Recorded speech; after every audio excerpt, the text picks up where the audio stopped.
o a algo más que besar a alguien. El protocolo. Ya vimos la norma nueva, ya vimos el estándar. Esto es lo que no se tocó. En general, el plazo no se tocó.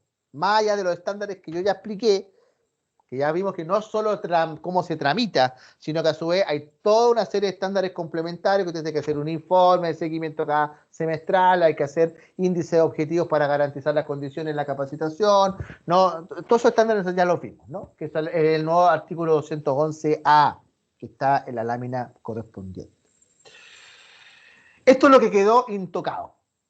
Si una víctima de protocolo, ya sea por acoso laboral, sexual, práctica discriminatoria, violencia, lo que sea, la víctima primero hace la denuncia acompañando antecedentes disponibles, no suficientes, disponibles, porque no necesariamente la víctima, al momento que ocurre el ilícito, tiene a su poder inmediatamente todos los medios de prueba.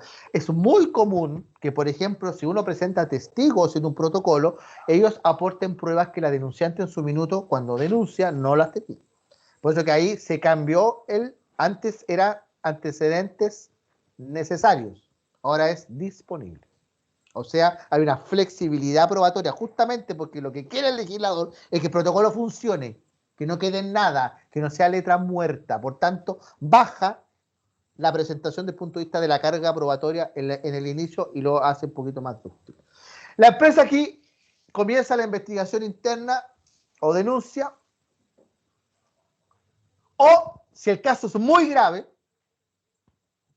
cuando son casos muy graves, yo siempre, esta es mi recomendación, el empleador dentro del quinto día, si son casos muy graves, que por ejemplo lindan en lo penal o fueron brutales, el empleador tiene la capacidad hoy día, dentro del quinto día, esto no se cambió, que ustedes pueden disponer, hacer la presentación de la Dirección de Trabajo y que la Dirección de Trabajo se haga cargo de la investigación de manera externa. Justamente para probar el estándar.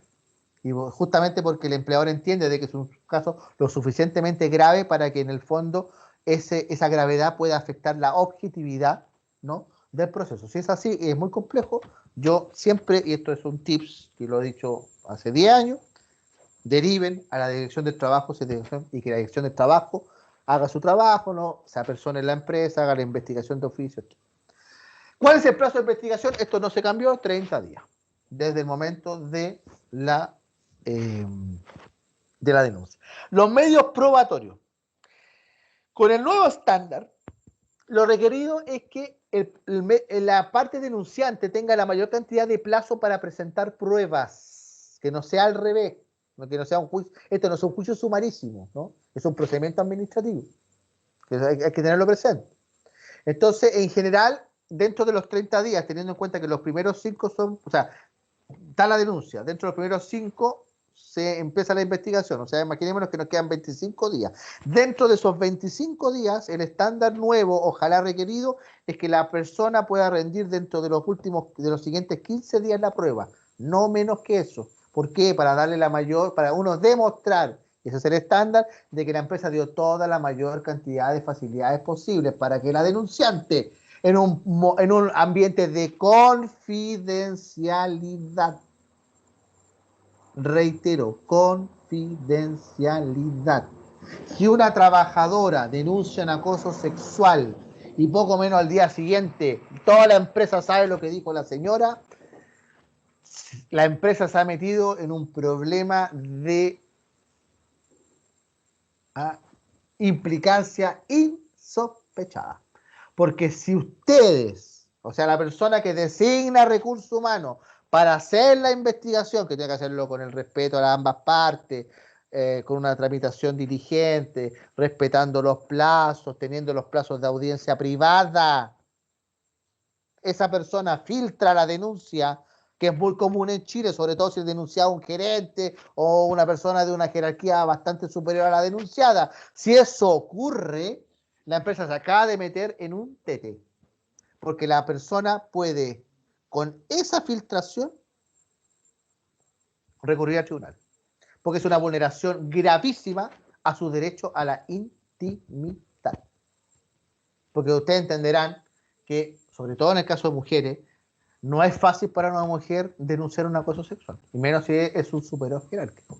sea, si ya la trabajadora se atrevió a hacerlo, la empresa tiene, por muy gerente, muy superior jerárquico sea el denunciado, la empresa tiene que dar todos los espacios de privacidad y tiene que garantizar de que el procedimiento se lleve a buen puerto. ¿Por qué? Porque si ustedes lo ven, cuando la empresa llega a sus conclusiones, no muere ahí. Tiene que enviarlo a la dirección del trabajo. La DT realiza la investigación en base a todos los antecedentes, el informe y las conclusiones. Incluso lo puede hacer de oficio. Esa facultad no se movió. Y por tanto, si la DT, en virtud del informe enviado por la empresa, con todos los medios de prueba, los antecedentes, todo por supuesto en un plano de confidencialidad, llega a la conclusión de que hay una vulneración de derechos fundamentales, entrega la resolución administrativa y con esa resolución administrativa ustedes pueden despedir, por ejemplo, al trabajador si fue horizontal o al superior jerárquico. Yo recomiendo que lo hagan. ¿Por qué? Por una cosa muy sencilla. Hay cierta jurisprudencia que a esta altura es totalmente minoritaria, que en algún minuto, hace 15 años atrás, planteó, cuando fue la reforma de acoso laboral y sexual, que fue el 2006,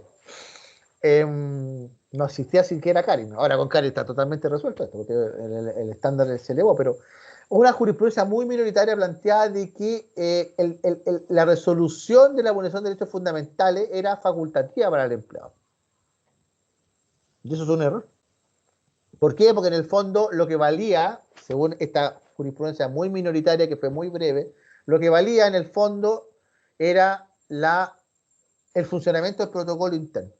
¿Por qué? Porque el procedimiento administrativo, producto del ejercicio propio del empleador.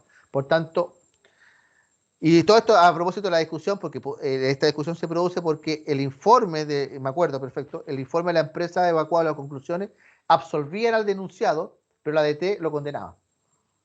Entonces, en esa conclusión, la empresa se fue de recurso de protección a la Corte, diciendo de que había una vulneración, una arbitrariedad, en este caso del organismo público, puesto que existiendo y negándose la herramienta de investigación y sanción a la empresa, esta tenía, digamos, y habiéndose acreditado que fue hecho de manera correcta, por supuesto, una resolución administrativa de un órgano fiscalizador no podía contravenir necesariamente porque en el fondo la DT no había sido, digamos, interviniente en forma directa. Sin embargo, en un fallo, a esta altura de antología de la excelentísima Corte Suprema, redactado por supuesto por Sergio Muñoz, presidente de la sala laboral en esa época de la Corte Suprema, nada menos, la cuarta. Él dice, no, porque aquí lo que vale es el deber del Estado de tutelar el derecho, que es lo mismo que hace a mayor, por supuesto, que es una de las esencias, sin duda alguna, de la función jurisdiccional de los tribunales. O sea, una de las grandes y principales funciones jurisdiccionales de los tribunales de justicia es justamente proteger los derechos fundamentales de las personas. Y por tanto primó el criterio de la resolución administrativa. Y ese es el criterio que existe hasta el día de hoy. Ya. Hemos terminado, Karin, y todas sus implicancias para que ustedes vean que es una ley compleja, que tiene sus bemoles, y que por supuesto va a dar mucho que hablar porque está pendiente, yo diría un par de dictámenes, pero sin perjuicio, y esto es un poco importante, le doy la palabra a Yesenia, la ley ya está publicada, o sea, ustedes no pueden alegar desconocimiento de la ley porque o algún dictamen interpretativo no sea dictado, no, porque aquí no hay norma transitoria como fue en el caso de 40 horas. Yesenia. Hola, buenas tardes. Hola, ¿qué tal? Lo estaba escuchando atentamente y solo para confirmar, me quedó ahí un poquito la duda. Una vez que, bueno, lo esperado obviamente es que no existan denuncias y que obviamente el ambiente sea grato, no desde el forzamiento, sino que desde la voluntad. Yo creo que eso es lo primero, porque las medidas de prevención, aquí se ha hablado mucho, nosotros estamos coordinando ya todo el tema del protocolo que ya lo tenemos y estamos armando todo el protocolo de difusión y bajada que vamos a tener con la gente. Pero claro, ahora le doy más énfasis también al tema de la prevención, que yo creo que es lo primero de lo que uno tendría que preocuparse. O mejor dicho, ocuparse más que preocuparse. Yo creo que hay que preocuparnos cuando pase algo y esperemos que no sea así. Pero me quedó la duda con el tema de, ya, en la eventualidad que se presente un caso, nosotros, bueno, se va, de acuerdo al protocolo que está creando acá, se va a crear, nosotros vamos a ver la posibilidad de ver alguien externo porque somos una organización con muy poca gente. Por lo Ya. tanto, lo que más interesa y que se debe garantizar no por criterio ni paletía de la empresa, sino que por ley, es la confidencialidad y la tranquilidad Sí, de la persona denunciante de que esto se va a tratar con profesionalismo y seriedad. Entonces, sí. lo que se recomienda entonces una vez, o se recomienda, o acláreme eso por favor, es que si después de terminar la evaluación, el diagnóstico y todo el tema del informe final de la situación, ¿se debe derivar sí o sí a la inspección del trabajo o se recomienda hacerlo? ¿Me podrá explicar No, un poquito más eso? Porque ahí me perdí un se ti- poquito. sí, se tiene que derivar. Se Ok, tiene que derivar. Ahora, voy a hacer la distinción. ya. Antes de Karin, laboral era facultativo, sexual era obligatorio. Antes de Karin. Después de Karin va a ser todo obligatorio. Ahora, ¿cuál va a ser la parte interesante de esto? Y eso se va a ir desarrollando en el tiempo. Por eso que como no ha habido juicio, todavía no tenemos evidencia jurisprudencial. La duda, sobre todo que hemos planteado algunos académicos, es cuál va a ser el estándar de cumplimiento de la figura nueva de violencia en atención a terceros. Porque en general, más allá de que se saca la reiteración, que eso es un estándar altísimo, en Chile hasta diciembre del año pasado el acoso laboral y sexual tenía que ser reiterado, hoy día la reiteración se saca, por eso que el estándar sube, pero la lógica de investigación era la misma, entonces ahí no varía. Pero con estas figuras nuevas, sobre todo violencia en terceros, que yo creo que la va a ser la más complicada de acreditar, yo creo que al final del día la Suprema va a tener que interpretar la norma y establecer cuáles son los estándares probatorios. Pero en términos generales yo diría que después de Karin va a ser obligatorio cualquier investigación. Te lo diría con un 90% de certeza. No sé si se entendió. Sí, sí, lo que pasa es que nosotros, como le decía, estamos en todo el tema de la coordinación y ejecución, ¿no es cierto?, de los Sí, procedimientos como lo dicta la ley, entonces todas estas duditas de repente ayudan, sí, porque, claro. insisto, o sea, aquí lo fundamental es garantizar la confianza a las personas de que ante cualquier eventualidad va a haber alguien que los va a escuchar. Exacto. Y bueno, y habrá alguien experto, ¿no es cierto?, que determine si aquí hubo o no acoso, porque se puede dar también al revés, que se confundan cosas, porque usted sabe que esto nace de la percepción y el sentir de la persona. Claro, Y sí, en es totalmente ocasiones subjetivo. no siempre hay una intención, entonces todo eso Exacto. ayuda a dilucidar, ¿no es cierto?, una situación que ojalá no se agrave. Yo Exacto. creo que en gran parte de las empresas se ha pasado por situaciones en que por no saber cómo proceder, la empresa en muchas ocasiones ha perdido teniendo la razón. Exactamente. Claro, entonces básicamente lo preguntaba por eso, porque estos datos, como le digo, nos sirven mucho para la difusión, que hay que comenzar a ejecutar ahora por protocolo. Sí, sí. Y te agregaría algo, Yesenia. Como lo vimos antes, antes de break, creo. La norma también establece, y eso hay que dejarlo claro, no como a modo de amenaza, pero hacerlo entender de que puede haber una sanción en el caso de que la denuncia sea manifiestamente falsa. Porque hay que hacer entender de que si tú denuncias a una persona por acoso sexual por ejemplo, que es lo más grave, o violencia en atención al género, obviamente tú afectas la honra de esa persona. Y si después de la investigación y después, por supuesto, todo lo confirma la dirección del trabajo, se comprueba de que la denuncia no tenía ningún fundamento o era manifiestamente falsa, con la sola intención de agraviar la reputación de una persona, el trabajador tiene que entender de que eso va a traer consecuencias, no es inocuo.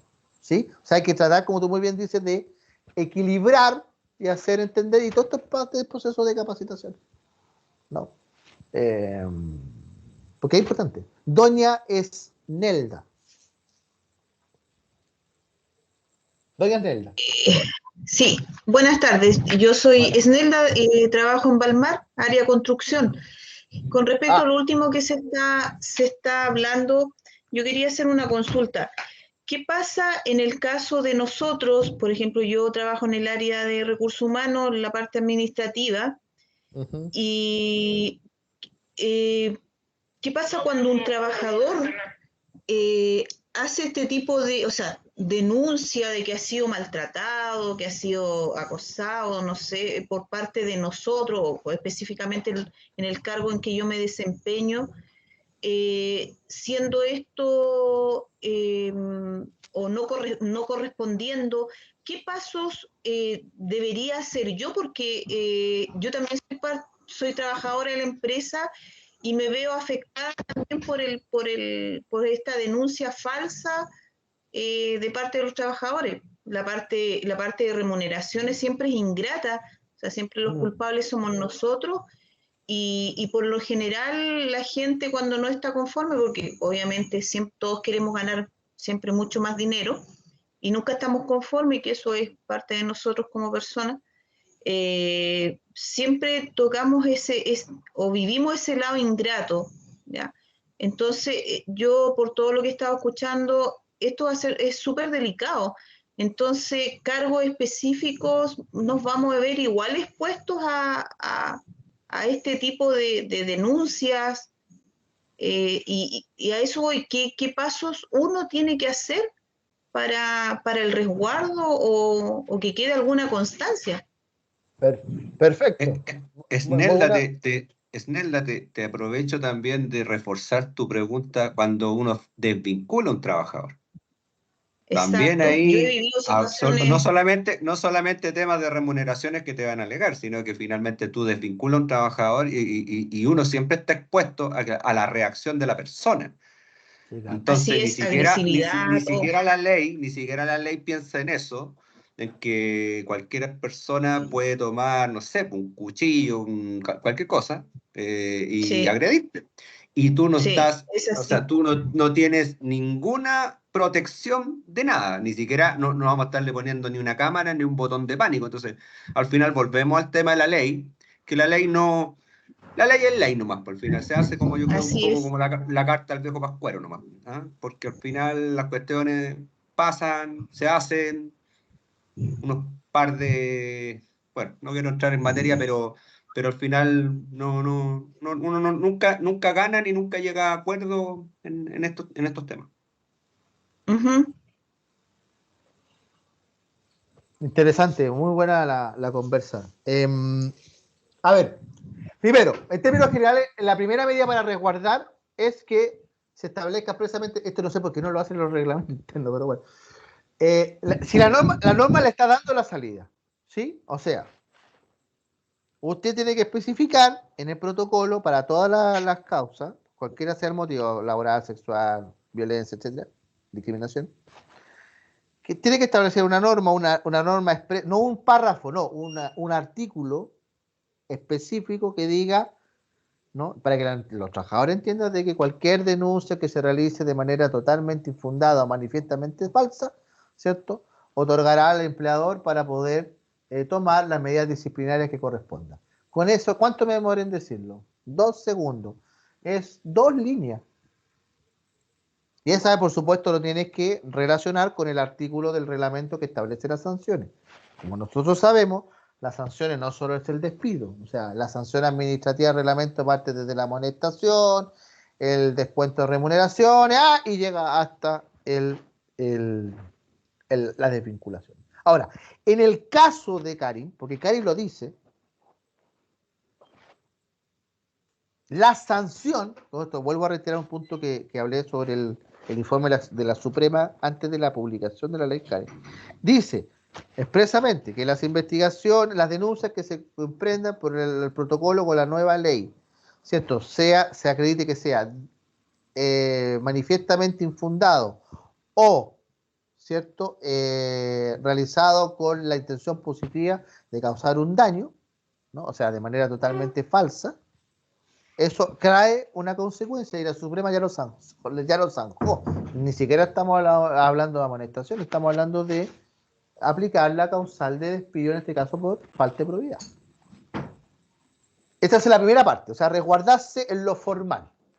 Porque, insisto, si el trabajador lee algo de los instrumentos de la empresa, va a leer su contrato, por lo menos cuando lo firmó, y el reglamento interno, ¿no? Lo demás es pedir peras al horno. O sea, nosotros sabemos que, salvo casos muy excepcionales, el trabajador no va a ir a comprar el código del trabajo y leérselo. Entonces, lo primero es recordarse la materia formal, o sea, que ellos entiendan de que hay una consecuencia ahí. Insisto, manejado, por supuesto, con mucho tacto, diplomacia, porque obviamente no hay sentido de que en una asamblea, una reunión de trabajadores, que esté el prevencionista, que estén ustedes, ¿no? Explicando este nuevo protocolo que ya ha sido aprobado por la Inspección del Trabajo, no se sientan amenazados de ay de ti si tu denuncia no es debidamente infundada, ay de ti, no, sino que hacer entender de que la sanción es el despido porque en el fondo el proceder por una denuncia falsa por acoso, sobre todo si es sexual, que es lo más grave, o violencia, en relación al género, por ejemplo. O sea, tú fuiste discriminada gravemente por el solo hecho de ser mujer. Tú fuiste despedida por el solo hecho de ser mujer. Tú fuiste despedida, en este caso de la aplicación amplia de género, por el solo hecho de pertenecer a una diversidad sexual específica, que hoy en día se eleva de categoría, ¿no? Por eso se crea esta categoría distinta por el 190. Entonces, en el fondo, primero, guarecerse. Y segundo, entender que los trabajadores lo entienden, ¿no? Insisto, no a modo de amenaza, sino que lo entiendan. ¿Por qué? Porque, insisto, y esto es parte de la Constitución, lo que se hablaba antes, esta política nueva de difusión, ¿no? De concientización en términos de que se entienda y se comprenda el nuevo contexto reglamentario, debe necesariamente incluir las consecuencias en el caso de que se quiera, mal usando la ley, realizar una denuncia simplemente con el propósito de dañar a la persona, por ejemplo, la encargada, como decía, de recursos humanos. Y eso funda el despido. ¿Por qué? Porque al minuto de, si tú lo judicializas, o el trabajador, seguramente el trabajador lo lleva a la inspección de trabajo, usted va a decir, primero, aquí está el reglamento interno, ustedes lo aprobaron, aquí está la resolución de aprobación, aquí están las copias de las actas de charla, hay que crear pruebas. La prueba documental es súper importante en Chile. Generalmente se cree que la prueba testimonial, no.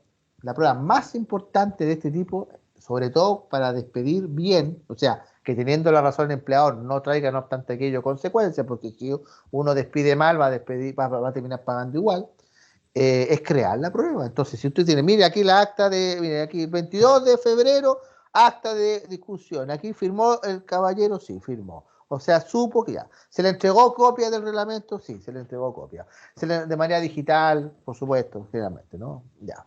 Después se hizo segunda charla, tercera charla. Entonces uno dice ya, y relaciona la prueba documental y después le pregunta a tu testigo, generalmente de recursos humanos. ¿Usted conoce a Juan Pérez? Sí, lo conozco. ¿Hace cuánto trabaja? Hace 5 años. ¿Estuvo presente en la charla de tal fecha, tal fecha, tal fecha, tal fecha? Sí. ¿Entendió cómo se tramitaba el nuevo protocolo? Sí. ¿Entendió cuáles son las consecuencias de haber presentado una denuncia sin ningún tipo de prueba o manifiestamente falsa? Sí. Firmaron. Firmo. Entonces ahí tú creas pruebas. Es la única forma de protegerse, porque tú tienes razón, efectivamente. Cuando el estándar laboral sube, evidentemente, y en ese sentido Andrés tiene la razón, la parte más compleja, evidentemente, es para la empresa. Ya, vamos a hacer un paneo rápido de lo que es teletrabajo y lo que es la reforma a la ley sana. La ley 21.645, que fue publicada el 29 de diciembre de 2023, unos pocos días después de Karin, estableció, como les decía yo, el primer esfuerzo normativo por empezar a regular el teletrabajo y la protección de la vida familiar en una legislación post-pandemia, ¿no? Lo que existía hasta el minuto, que está vigente, no era la regulación del teletrabajo, con el derecho a desconexión, etcétera, etcétera, pero en un contexto de estado de excepción constitucional por emergencia sanitaria. ¿Qué es lo que establece en términos resumidos la ley 21.645? Primero, establece el derecho al trabajo a distancia o teletrabajo para todos los trabajadores. Aquí vamos a ver que hay una novedad. Se reconoce la corresponsabilidad paternal, que es parte de la perspectiva de género también. O sea, estos son elementos interesantes que se han ido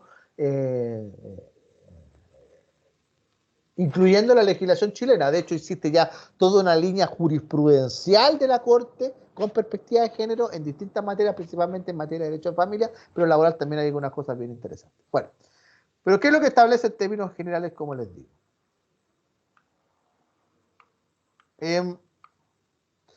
Establece el derecho al trabajo a distancia, el teletrabajo para los trabajadores y trabajadoras que sean cuidadores de menores de 14 años o una persona con discapacidad o en situación de dependencia severa o moderada, no importando la edad. O sea, como les digo, se repite más o menos el mismo criterio que se tuvo desde la pandemia para retornar preferentemente a teletrabajo, siempre y cuando la labor lo permitía, cuidadores y personas en situación de discapacidad. Se establece el mismo criterio para el derecho preferente a la banda de hasta 2 horas, en el caso de 40 horas, y aquí más o menos se vuelve a repetir el mismo concepto. O sea, se permite teletrabajo enfocado a trabajadores y trabajadoras que tienen a su cuidado menores de 14 años, personas con discapacidad o situaciones de independencia severa o moderada, como por ejemplo personas mayores de edad.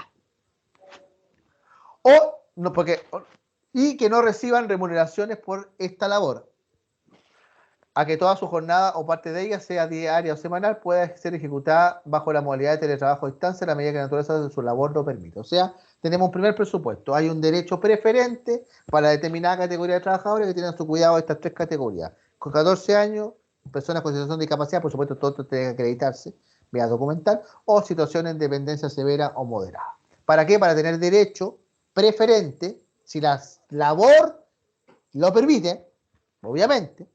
Y ahí, ¿por qué se estableció lo mismo labor lo permite? Porque esto es bien interesante, porque en el fondo lo que dice el legislador con mucha razón es que la pandemia nos dejó como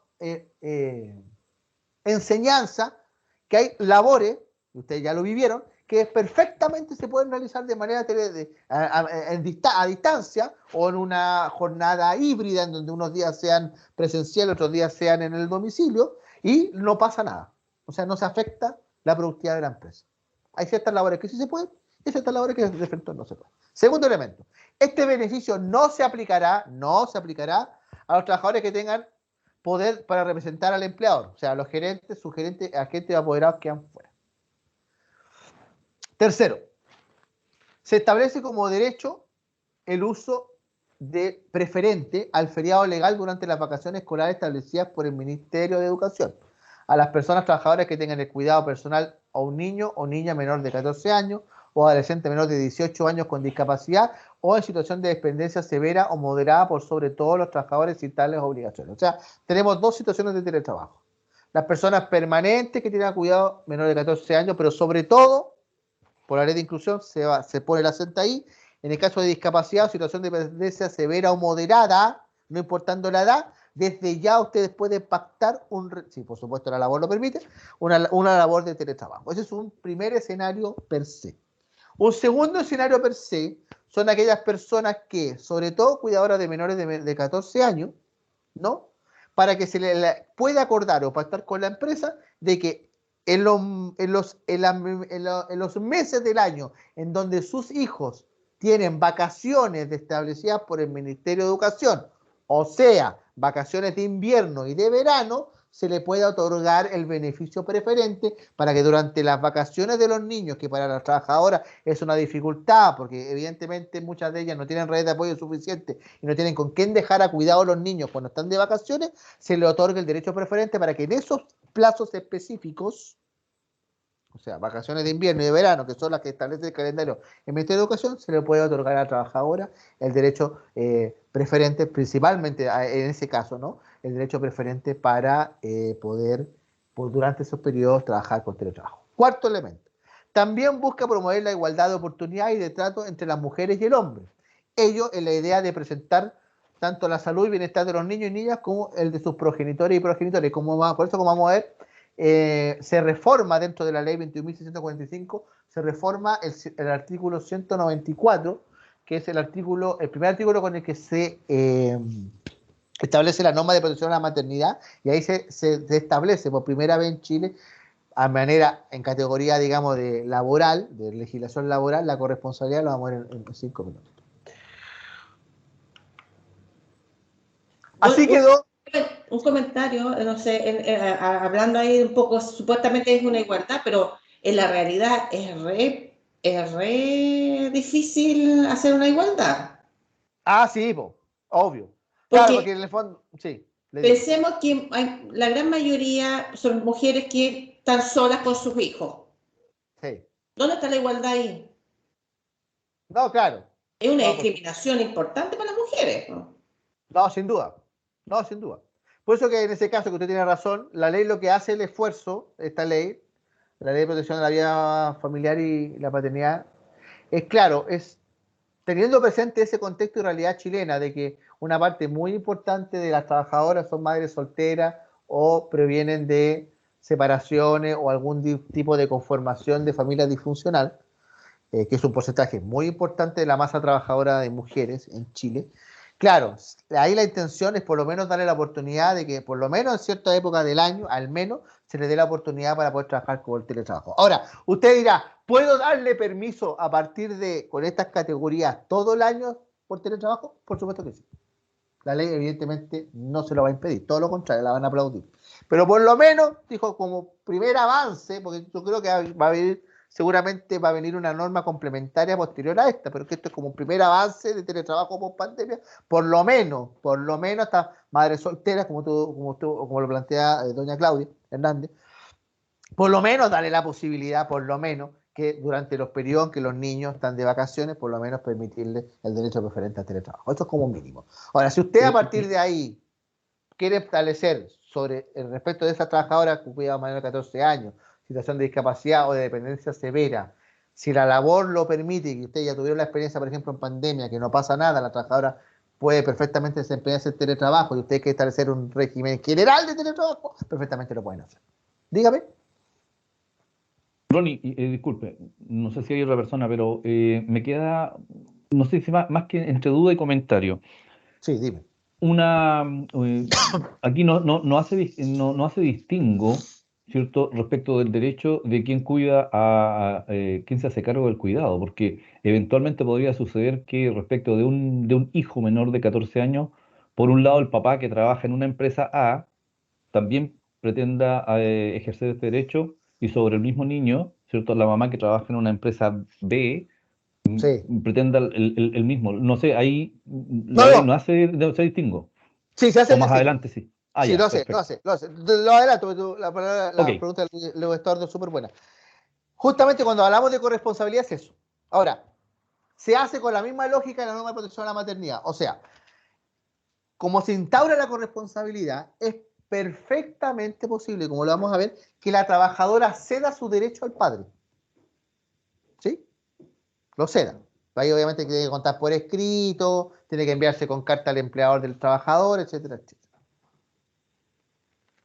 ¿Sí? Ahora, pero, ese es el punto, como Chile es un matriarcado en ese sentido, se dejó la misma norma de criterio de la norma de protección a la maternidad que ustedes seguramente conocen, que hoy en día, aunque no la ocupa casi nadie, pero la madre que vuelve postnatal, ¿no? Parental puede compartir después una determinada cantidad de semanas al padre.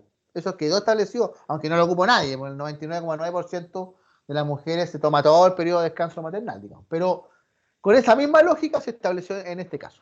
¿Sí? Ahora, obviamente, como les digo, vamos a ver la formalidad de contar por escrito, la autorización de la trabajadora, sobre todo en el caso que plantea don Luis, de que la trabajadora trabaje en una empresa distinta del padre, por eso que esos documentos y esa autorización tiene que ser no remitida a recursos humanos de la empresa del padre para que la empresa del padre sepa, ¿no?, que será el padre el que ejercerá el derecho, pero siempre la decisión es de la mujer. Se quedó esa misma norma. No sé si con eso, don Luis. sí, súper claro, gracias. Perfecto. Este es el nuevo artículo 67, así quedó, que es el primer artículo que reforma la ley 21.645. Del mismo modo, dice, el feriado se considera preferentemente durante el periodo de vacaciones definida por el Ministerio de Educación. Usted puede hacer otra época del año, pero obviamente la idea es que sea la época escolar, conforme al calendario del año escolar respectivo, a las personas trabajadoras que tengan el cuidado personal de un niño o niña menor de 14 años o adolescente menor de 18 años con discapacidad o en situación de dependencia severa o moderada, por sobre otros trabajadores sin tales obligaciones. O sea, si usted tiene que discriminar, ahí hay una discriminación que es positiva. ¿Por qué? Porque lo establece la ley. Si usted tiene que discriminar positivamente entre una persona que está en la hipótesis de la ley, tiene cuidado menor de 14 años, con enfermedad no, de 18, con discapacidad, etcétera, etcétera.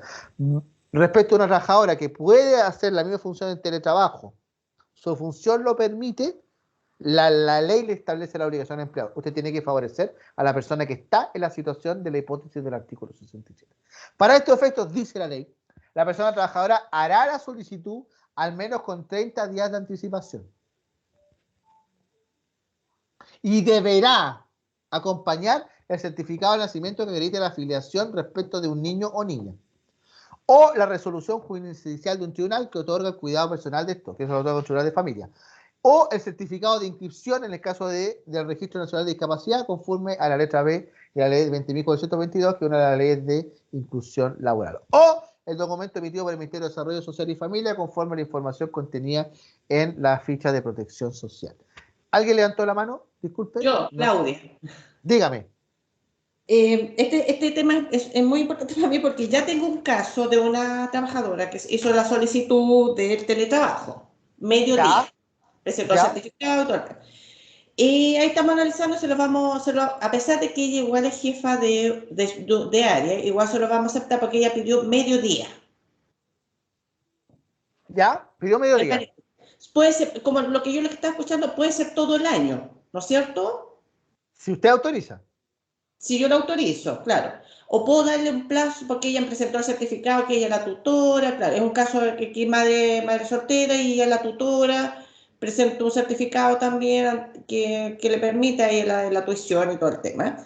Entonces, claro, en este caso aquí de las vacaciones de invierno, ella puede pedir una solicitud de teletrabajo todo el día, ¿no es cierto? Claro. Con 30 días de anticipación. Sí. Incluso en las vacaciones de verano también puede pedir todo enero y febrero puede pedir todo el día. Claro, exactamente. Ya, pero yo se lo puedo analizar y le puedo decir que no también, ¿o no? Puede negarse, o sea, la negativa del empleador tiene que ser fundada como la vamos a ver. ¿Cuál es el único fundamento plausible que da la ley? Que la labor que realiza la trabajadora no permite que se desempeñe en teletrabajo. Ese es el límite. Ahora, sí. Los zanjo con un ejemplo. Por ejemplo, si esa trabajadora es administrativa, ¿no? Y durante la pandemia se desempeñó en teletrabajo en su casa, ¿no? Y no hubo problema, y después, ya terminándose el estado de excepción constitucional, igual usted la tuvo, por ejemplo, en régimen mixto, ahí no habría un fundamento claramente de la empresa para negarse, porque No, ya no. se implementó. Claro. No, en este caso no, ya siempre presencial. Ya. Si hay una duda, que es la tercera salida que la vamos a ver por ahí, ¿ya? Si hay una duda entre si se puede aplicar o no, la calificación se entrega a la inspección del trabajo. O sea, tengo una consulta. Sí, dame un segundo. Es decir, se ocupó la misma lógica que cuando se estableció en 40 horas la calificación para si la trabajadora, con los mismos requisitos, no puede acogerse o no a la banda horaria de hasta 2 horas. La calificación es de la inspección, en caso de duda. Doña Carlos. Hola, sí, mira, me queda una duda respecto a este tema, porque ahí dice, se hace alusión al feriado preferente. O sea, yo lo entendía como que las personas que tienen niños a cuidado, bajo todas esas condiciones, tenían prioridad para definir las fechas de las vacaciones. No como que era para el teletrabajo en sí durante todo ese periodo. Claro, lo que pasa es que, por lo digo, la ley distingue dos escenarios. Primero, hay un derecho preferente para las madres menores de 14 años o adolescentes menores de 18 años con discapacidad o situación de dependencia severa o moderada, que tienen un derecho preferente para tener teletrabajo durante los periodos de vacaciones definidas por el Ministerio de Educación. O sea, como todos sabemos, vacaciones de verano y vacaciones de invierno. Okay. ¿Cuál es el único límite? Que la labor lo permita. Ahora, ese es el escenario 1 del artículo 67. Ahora, ¿cuál es el escenario 2 a partir del artículo 67? Es que es perfectamente posible, si las partes lo acuerdan, y si esa trabajadora se encuentra en esta situación, que por supuesto no va a variar, y la labor lo permite, a partir de ahí, muchas empresas han establecido desde ya o régimen mixto o teletrabajo de manera permanente. Claro, porque por ejemplo en mi caso yo estoy con sistema híbrido. vengo 2 días a la oficina y 3 trabajo desde mi casa. Entonces, claro, ahora me vi un poco complicar las vacaciones una semana que no tenía que me vieran las niñas, porque tengo una de 13 y una de 3 años. Claro. Entonces, claro, me quedé haciendo 100% teletrabajo, pero por tema de autorización así verbal con mi jefatura nada más. Bueno, lo que hizo muy adecuadamente tu jefatura fue aplicar la ley. La ley de Claro. protección de la... Sí, Claro. sí, eso es. Claro, entonces eso me quedaba esa duda, si claro. era solo para preferencia sobre pedir cierto periodo de vacaciones o era para No. el 100% teletrabajo en la época de vacaciones de los niños. Por eso digo, durante las vacaciones de los niños, tú tienes el derecho preferente para tener teletrabajo 100% mientras duren las vacaciones. Ok, muchas gracias. ¿Ya? Ahora, Yo tengo una duda sí. al respecto, Jessica Dígame. Álvarez. Doña Jessica. Con dígame. respecto, porque cuando se implementó el tema del teletrabajo en tiempos de COVID, el empleador tenía que disponer para que el trabajador hiciera teletrabajo todos los medios necesarios para que este realice su función. ¿Qué pasa Sí. en este caso si la empresa no cuenta con los medios necesarios para proporcionarle al trabajador este beneficio? Ahí te lo estoy... Mira, se lo contesto al tiro. Muy buena su pregunta. Artículo 76 bis, esto es nuevo, artículo nuevo. Durante el periodo de vacaciones definido por el Ministerio de Educación conforme al calendario escolar respectivo y cuando la naturaleza de sus funciones lo permita, que siempre es el límite, y la empresa funcione en un horario que sea compatible, las personas trabajadoras señaladas en el artículo anterior, que ya lo vimos, tendrán derecho a que modifiquen transitoriamente los turnos o la distribución de la jornada diaria y semanal, para que trabajen en teletrabajo. La persona trabajadora deberá acompañar los documentos señalados en el artículo 67. Según corresponde, y efectuará una propuesta al empleador con 30 días de anticipación a lo menos, a fin de que se pronuncie respecto de dichas circunstancias. El empleador dará su respuesta dentro de los 10 días siguientes a su presentación, pudiendo ofrecer una fórmula alternativa o rechazar la propuesta. O sea, aquí hay una negociación, en cuyo caso deberá acreditar la o las circunstancias que la justifiquen. El empleador deberá dejar constancia en un documento. Este es un nuevo anexo, ¿ah? Se los digo al tiro. Aquí hay 2 anexos distintos. El anexo que modifica transitoriamente el contrato de reconocimiento del derecho, reconociendo, perdón, que la trabajadora ejercerá el teletrabajo durante un periodo determinado. Y el segundo anexo es este. El empleador deberá dejar constancia en un documento anexo al contrato de trabajo la modificación transitoria, la que en ningún caso implicará una alteración de la duración de la jornada de trabajo semanal, la naturaleza de los servicios prestados y la remuneración de las personas trabajadas. O que el empleador tenga que disponer de un reemplazo a cambios de horario o funciones para los trabajadores. Sigo.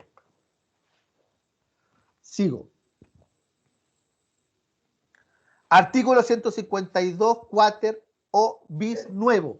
El empleador deberá ofrecer a la persona trabajadora que, durante la vigencia de la relación laboral, tenga el cuidado personal de un niño o niña menor de 14 años o que tenga a su cargo el cuidado de una persona con discapacidad o situación de dependencia severa o moderada, no importando la edad que se cuide, sin recibir remuneración por esta actividad o toda parte de su jornada diaria o semanal pueda ser desarrollada bajo modalidad de trabajo a distancia o teletrabajo a la medida que la naturaleza de sus funciones lo permita. Las circunstancias de encontrarse en algunas situaciones señaladas precedentemente deberá acreditarse mediante certificado de nacimiento, etcétera, etcétera, etcétera. Este es el marco general. Ahora usted diga, ¿qué pasa si la empresa, como existía en pandemia, como ustedes lo vieron, tenían derecho a desconexión y debía entregar los recursos para que el trabajador pudiera desarrollar su trabajo, ¿cierto? Así fue, ¿no? Claudia. Hola, ¿me escuchan? Sí, así era. Así era, ¿no? Ya. El Hola, estándar se mantiene. Sí, pero a ver, Tengo disculpen. Tengo una duda respecto a la... A ver, sabemos que cuando una empresa tiene más de 20 trabajadores, ¿cierto? Tiene la necesidad, o sea, la obligación de tener sala cuna. Si no tienes sala cuna, tienes que pagar la sala cuna donde ellas quieran llevar a su bebé. Así es. Y tercero está también la opción de que si no hay salas cunas anexas o cercanas, la empresa pueda pagarle, digamos, la persona le pueda pagar a alguien y ese pago o ese bono, ¿cierto?, se lo da a la empresa, que en un par de veces lo hicimos. Sí. Ya, eso. Entra también en la categoría de ley de teletrabajo, porque si yo le estoy pagando a alguien para el cuidado, Sí. no podría optar, ¿cierto?, al derecho de teletrabajo, ¿o no? Es muy buena su pregunta. A ver, Le entiendo perfectamente. A ver, son dos cosas distintas, pero complementarias. Sí. Una cosa es el derecho que le otorga preferentemente a esta trabajadora en estas circunstancias a la cobertura de Saracuna. ¿Sí? Son dos cosas distintas. Una es un derecho de ejercicio, que es el teletrabajo, y otro es un derecho patrimonial, que es la Saracuna. ¿Qué es lo que ocurrió en pandemia? Y eso se va a repetir. En pandemia, la pregunta es, las trabajadoras que ustedes le pagaban Saracuna, un bono de Saracuna, ¿se lo siguieron pagando? No. ¿No se lo pagaron? El bono de cuidado sí. Pero ¿Cómo lo- Saracuna cómo lo- no hay una Pero central. ¿cómo ya, ahí la pregunta me interesa mucho. ¿Cómo usted, no sé si usted se acuerda, cómo estaba la glosa en la liquidación de remuneraciones? Como aporte. Como aporte. Lo que pasa es Aporte. que cuando, Sí. cuando la empresa otorga este aporte para el pago del cuidado del menor en la casa, es una autorización que tiene que dar directamente la Dirección del Trabajo. ¿Ya? Exacto. Si sigue esto, si continúa, yo me puse en el caso hipotético nomás. ¿Ya? No, pues Ahora es que ya- es muy buena su pregunta. ¿Ya? Entonces, si yo sigo pagando eso o están dentro de esto, ¿cierto? Ella puede postular a la ley de teletrabajo. Yo entiendo que no, ¿ya? Pero como para tenerlo claro. Es muy buena su pregunta. La respuesta es sí. ¿Por qué? Porque vuelvo a insistir, la única excepción, la única, que tiene que ser fundada, y si hay caso de duda lo tiene que calificar y resolver la inspección, es si la trabajadora realiza labores que no pueden ser desarrolladas por teletrabajo. Es la única excepción de negativa. Si esa excepción no existe, como lo dice, establece expresamente el artículo 152, 4 o ter, nuevo, se produce una negociación. La trabajadora propone con 30 días de sabe que, yo estoy inventando, por supuesto, de los 2 meses de verano, quiero enero y febrero vuelvo. Opción 1. Opción 2. Quiero todo el verano. O sea, el niño sale de vacaciones, por lo menos mi hija de 8 años salió de vacaciones este año como el 14 de diciembre y vuelve en el 5 de marzo. Sí, el 5 de marzo. Entonces, la opción 2, la trabajadora que cumple las circunstancias, está en el contexto, mi cuidador de menor de 14 años, situación de discapacidad permanente, menor de 18, etc., dice yo quiero todo el verano. Entonces, modifíqueme, señor empleador, el contrato. Por eso que se hace con 30 días de anticipación. Ese es el límite formal. Pues uno podría decir, bueno, porque usted nos lo pidió con 30 días de anticipación, por tanto yo no lo puedo autorizar. Eso podría ser una respuesta viable. Ahora, evidentemente podría generar un conflicto laboral innecesario, pero eso es otro tema. Pero establece la 30 días. ¿Qué es lo que pasa después? Como usted mismo lo estableció, que esto es yo creo unas cosas interesantes de esta ley y que flexibiliza, igual que flexibilizan bastantes cosas 40 horas. Que se ocupa una lógica más o menos similar. El empleado no está obligado a aceptar 100%, por eso que es una propuesta. Entonces, recibió con 30 días de anticipación la propuesta, el empleador puede dar respuesta dentro de los 5 días dispuestos, obviamente no sirve que responda 2 meses después. Dentro de los 5 días dicen, ¿sabe qué? Yo le tengo una contrapropuesta. En tales términos. O bien yo rechazo su propuesta, cualquiera de las dos que yo he dado como ejemplo, yo le doy una alternativa. Y en ese tira y afloja se da un acuerdo. Cuando se establece ese acuerdo, se tiene que llevar a cabo por escrito, con un anexo de contrato que va a ser anexo especial Ley 21.645. Si creen, lo anotan. Anexo especial Ley 21.645. Con eso la inspección de trabajo va a entender perfectamente de lo que están hablando. Y en ese anexo de contrato se debe establecer cuál es el periodo de duración del permiso, cómo se va a ejercer el teletrabajo, si va a ser mixto o total, desde cuándo dura, cuándo vuelve, y por supuesto no se puede alterar ni los beneficios, ni las remuneraciones, ni la función que desempeña. Ese es el kit del asunto. Tengo Ese es una el kit del asunto. consulta. Todas las que quieran. Doña Zeneida. Bueno, por lo que entendí con la pregunta que hizo la colega, que yo, Sí. por ejemplo, quiero aclararlo. Si yo le doy un bono compensatorio, porque yo le doy un bono compensatorio en Saracuna a una trabajadora. Sí, perdón, dígame, perdón. yo le doy un bono compensatorio a la cuna a una trabajadora, ¿Ya?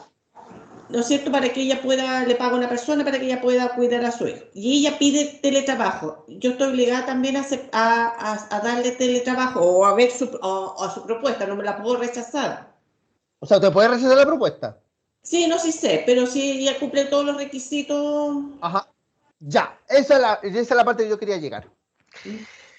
Mi recomendación, esto no se ha visto todavía, pero yo creo que va para ahí, va por esa línea. Mi recomendación es que si usted tiene una duda, que yo creo que es sumamente razonable, de si se tiene que seguir pagando ese bono, ese aporte, durante la vigencia del teletrabajo, yo pediría un dictamen de la inspección. Y yo lo pediría mañana. ¿Por qué?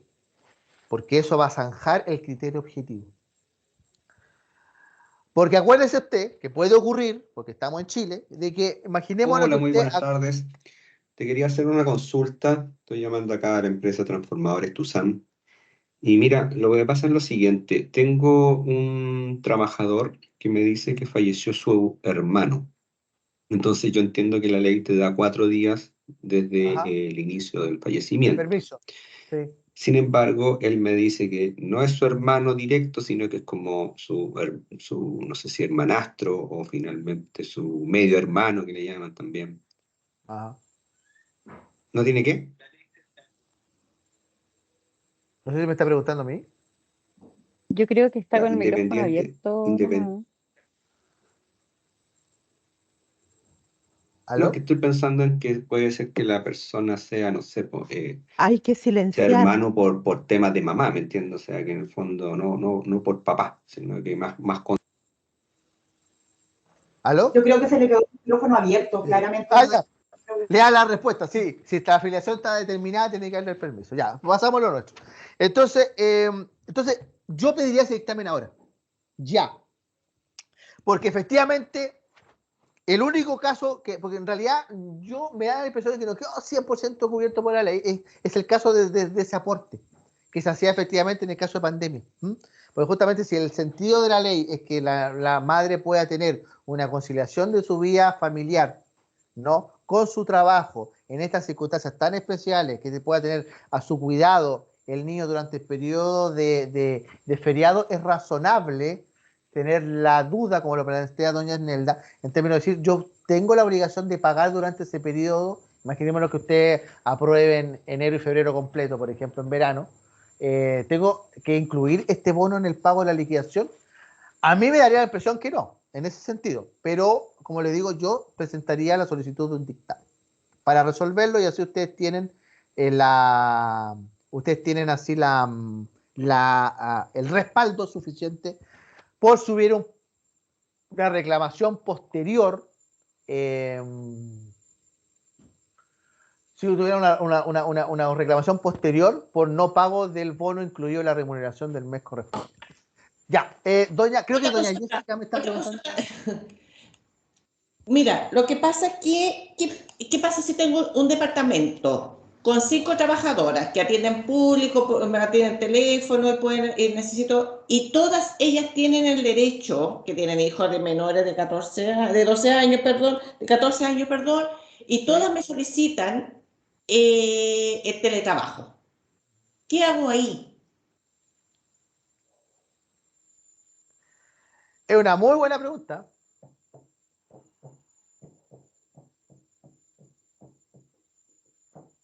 Porque mi empresa, Claro, en el fondo, si tú das el permiso, 70% te queda son todo el mujeres. departamento. No, sí, lo entiendo perfecto. O sea, en el fondo, claro, o sea, yo sigo su ejemplo y usted le da permiso a todas, el departamento queda todo en teletrabajo. Claro, ¿Y quién más atiende a la gente? exacto. Yo diría que en ese caso está en la excepción, ¿ah? Yo creo que la labor no lo permite. A Pero ninguna. igual, a ninguna, O a ninguna. pero yo pediría dictamen.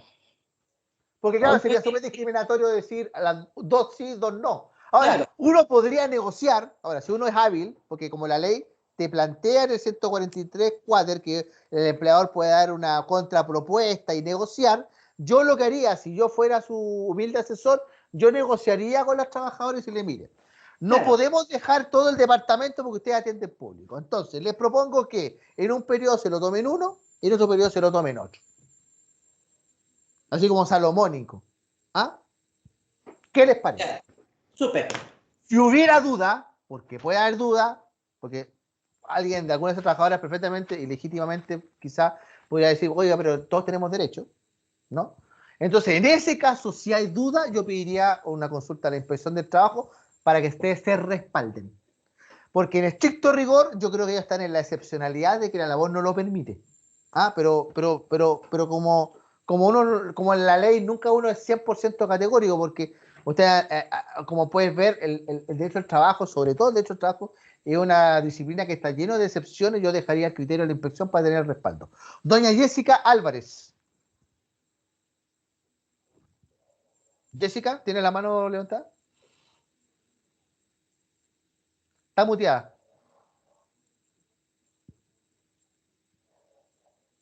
Está muteada, querida. Era de lo anterior. Era por la pregunta anterior que te hice. Ya. Entonces, vamos a la respuesta del empleador. Yo me equivoqué, perdón, dije 5, son 15. El empleador debe dar una respuesta dentro de los 15 días siguientes a dicha presentación, pudiendo ofrecer una fórmula alternativa, opción 1, o rechazar la propuesta, opción 2, en cuyo evento deberá acreditar la naturaleza de la función de la persona trabajadora. Esa es la carga de la prueba del trabajador, del empleador. Porque si la normativa, si la respuesta es no dar ninguna alternativa, sino, porque ustedes, como les digo, tienen 2 opciones, 3 opciones. Acepta la propuesta de la trabajadora, dentro de los 15 días siguientes, la trabajadora dentro de los 30 días antes del periodo tiene que presentar la propuesta, la aceptan. 2, la rechazan y dan una respuesta alternativa. Y la tercera, que es la más complicada para el empleador, es decir, usted no le puede dar permiso porque usted no cumple el derecho. ¿Por qué? Porque realiza una labor que no le permite el teletrabajo. En especial, esta es mi propuesta, en especial en este tercer caso, que es el más complicado, ¿no? Porque en parte la trabajadora cumple los requisitos, menor de 14 años, situación de discapacidad, etcétera.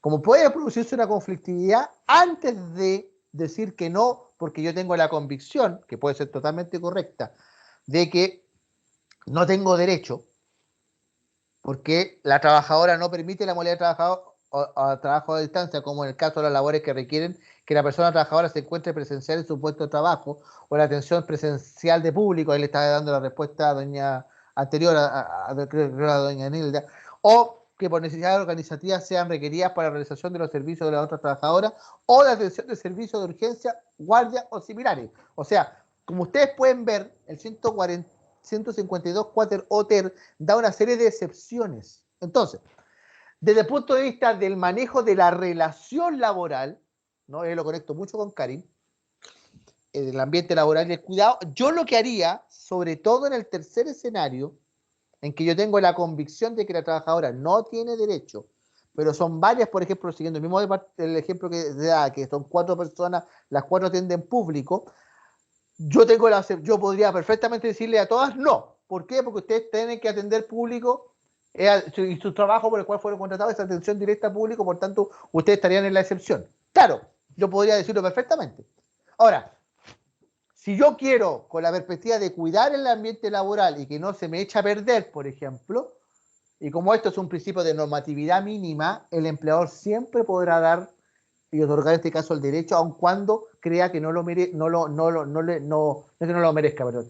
No procede que se lo otorgue, como por ejemplo, porque realizan labores de atención directa a público, por tanto, de acuerdo al mismo 152 Quater Oter, no tendrían derecho porque la labor no lo permite. Entonces ahí hay un juego, por eso les digo, la parte interesante en sí, y esta es mi convicción, de sobre todo este artículo que fue por lejos, el más discutido de la reforma en el Congreso, es que si uno lo ve desde el punto de vista de la perspectiva del manejo de la relación laboral, y como la prerrogativa siempre es del empleador, uno puede perfectamente negociar. Porque la gracia es que en este plazo de otorgar el permiso se abre, ¿no? Un periodo de negociación. Insisto, con todo recalco, si ustedes tienen la convicción de que no procede porque está en la excepcionalidad, es decir, a pesar de que tiene a su cuidado menor de 14 años o menor de 18 años con situación de discapacidad o enfermedad, ¿cierto?, limitante permanente, están en la excepcionalidad. A pesar de que es así, yo igual podría, en ese caso, si yo quiero denegar el permiso, yo siempre me respaldaría con un dictamen. Por eso que el dictamen no puede esperar, y eso usted entenderá y es evidente, el dictamen no puede esperar a que pase el caso. Eso es lo que yo también quiero dejar como corolario, ¿no? Porque en el fondo, si uno espera el caso, es de sentido común, que obviamente el dictamen no se va a resolver en un día. Entonces, yo, como les digo, ¿qué es lo que haría? Esto también lo transmitimos con Pepe cuando hicimos 40 horas en enero, ¿no? Pero la misma lógica del cuidado del caso de las trabajadoras, si tienen derecho a la banda de 2 horas o no, o están en la excepcionalidad. ¿Por qué? Porque, ojo, las excepciones que vimos recién, acá, en la respuesta del empleador, son las mismas excepciones para conceder o no la banda horaria en 40, por eso lo digo. Entonces, en ese caso, como les digo, yo haría, primero, evidentemente, y eso pega de recursos humanos, hacer un catastro de cuáles son las trabajadoras que tendrían derecho. Por el caso objetivo de que son menores, madre menores de 14 años, o tienen personas en situación de discapacidad menores de 18, etcétera. Eso, lo primero. Con ese filtro de personas, segundo, desagregado o análisis de ese universo de personas. Por ejemplo, ya, saquemos discapacidad para no dificultar tanto el ejemplo. Son todas trabajadoras, o sea, tenemos, no sé, 15 trabajadoras que tienen hijos menores de 14 años y que van a querer seguramente pedir en el próximo periodo de vacaciones de invierno. Esa es la gracia de por qué también, ojo, esa es la gracia de por qué también se publicó la ley en diciembre finales, porque el sentido de la ley era que las trabajadoras pudieran acceder al beneficio a partir de las vacaciones de este año, de verano de ahora. Ahora, entonces, yo tengo mi filtro, ya, tengo 20 trabajadoras que tienen niños menores de 14 años. Perfecto. De ahí el siguiente filtro. ¿Cuál a juicio de ustedes? Porque ustedes, insisto, se pueden negar. Dice la letra C de 142 cuateroter. Igualmente el empleador podrá negarse cuando no existen condiciones de conectividad en los lugares. No, perdón, esa es la segunda excepción. No existen condiciones de conectividad en el lugar en que se desarrollarán las labores o el organismo administrador del seguro determine que dicho lugar no cumple con condiciones de seguridad y salud. ¿Por qué? Porque acuérdense ustedes de que el derecho a desconexión y la obligación del trabajador de garantizar las condiciones de higiene y seguridad permanecen vigentes igual que fue en pandemia. Eso no está discutido. ¿Por qué? Porque eso no se tocó y como no se reformó, se mantiene igual con la legislación, llamémosle pandémica, de teletrabajo. Entonces,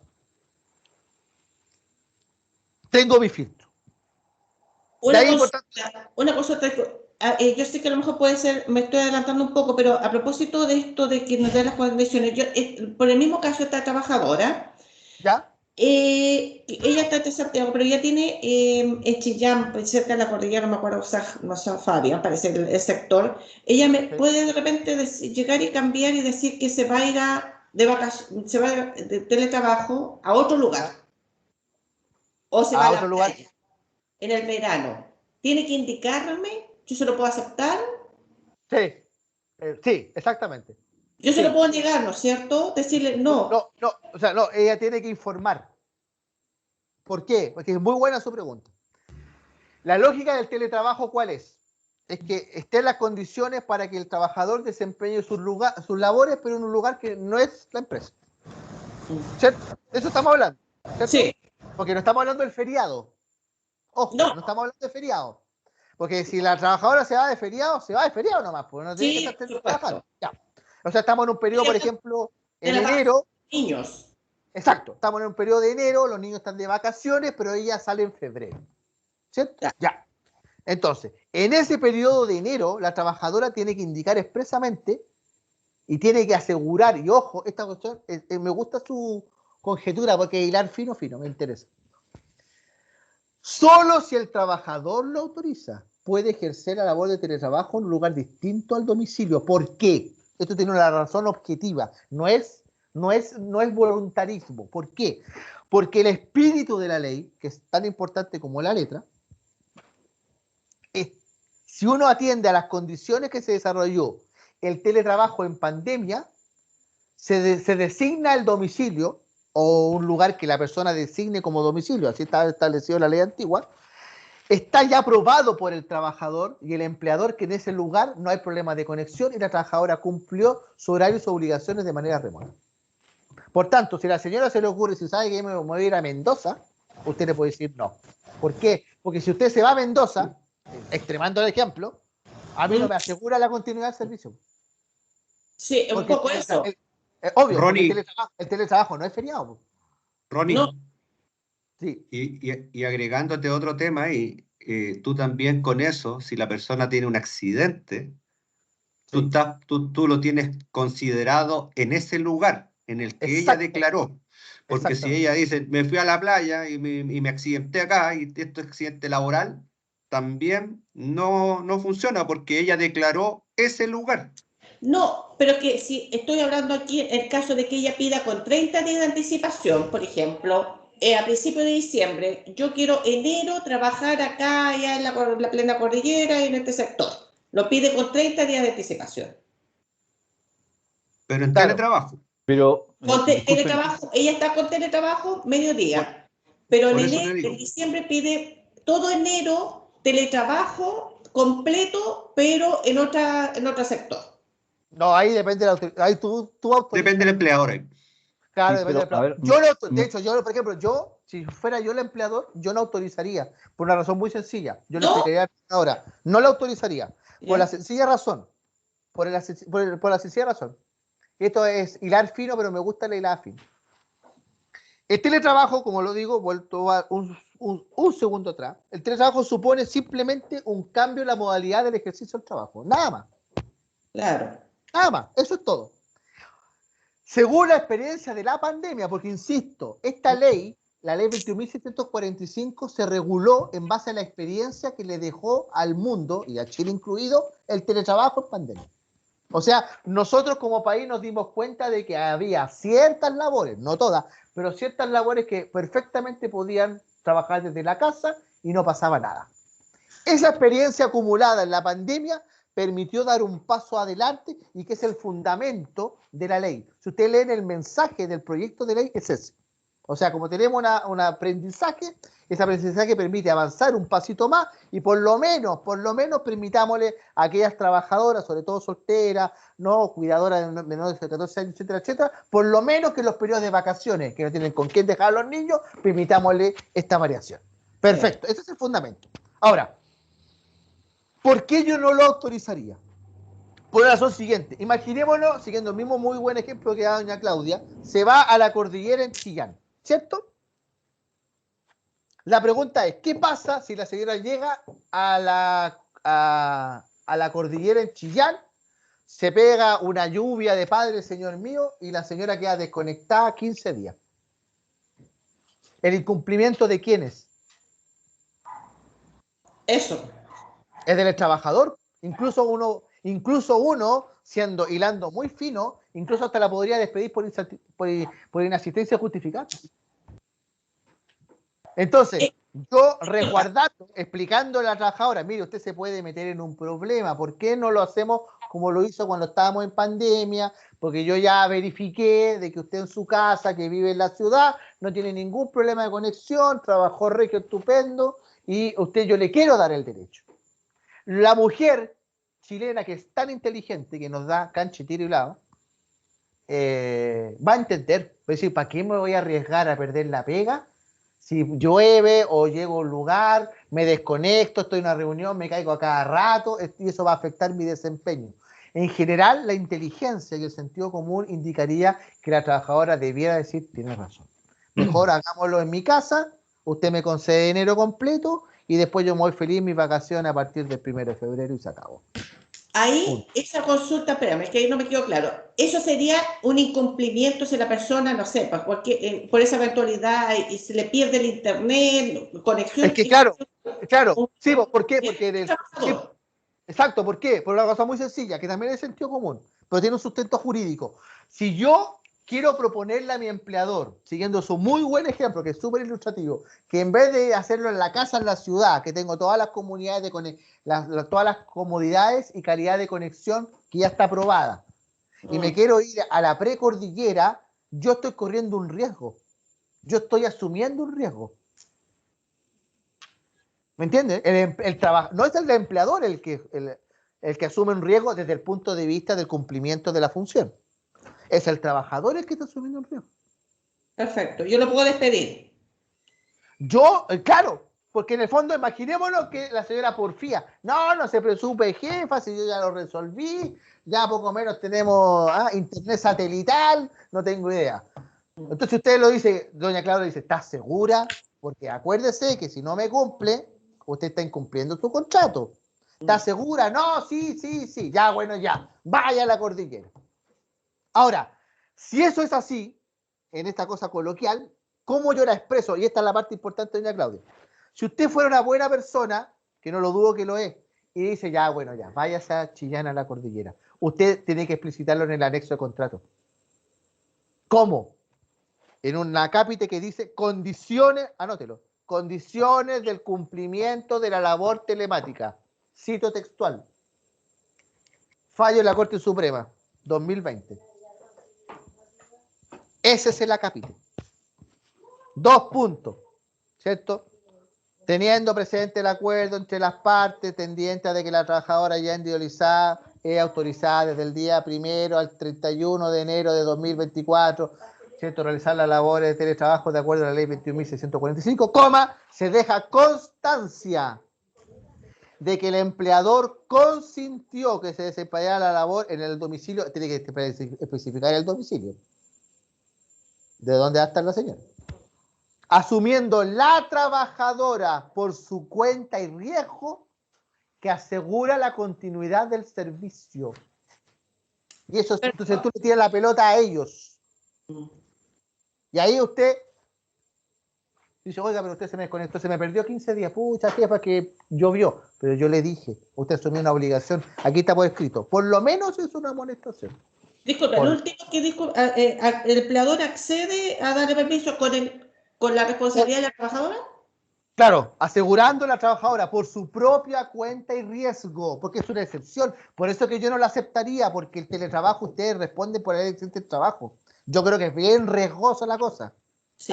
Me huele a accidente de trayecto. Yo creo que es meterse en un jet innecesario, pero ya imaginémonos que no corremos el riesgo. Entonces, por su cuenta y riesgo, ella tiene que asegurar la continuidad del servicio. Por eso que a priori, como la trabajadora, no obstante, y eso norma, no se cambia, tiene derecho a desconexión, pero también a la protección de las normas de higiene y seguridad, como si estuviera en el lugar de trabajo. Por eso que yo por ningún motivo la aceptaría.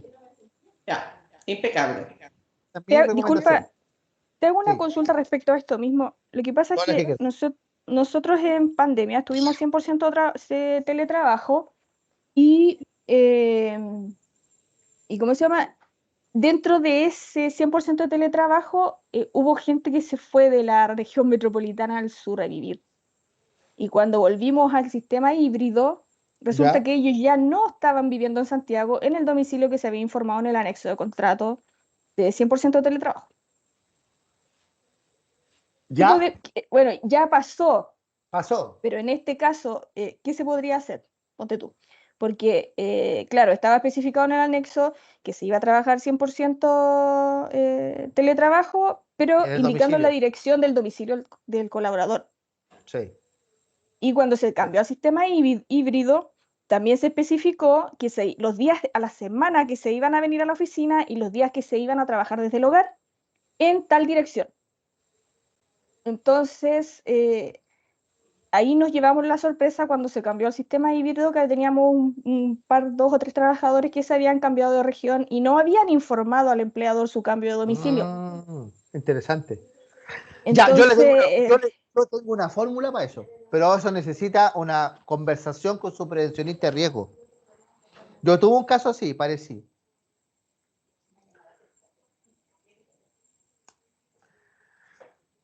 Yo haría lo siguiente.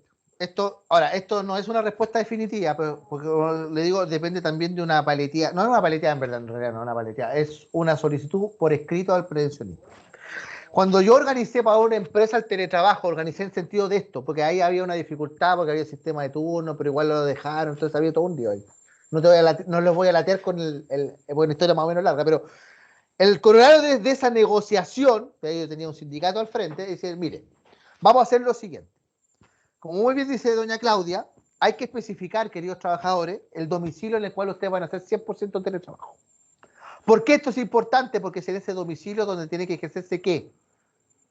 ¿El cumplimiento de qué? De las obligaciones de higiene y seguridad de ustedes, cuyo seguro pago yo, de mi bolsillo.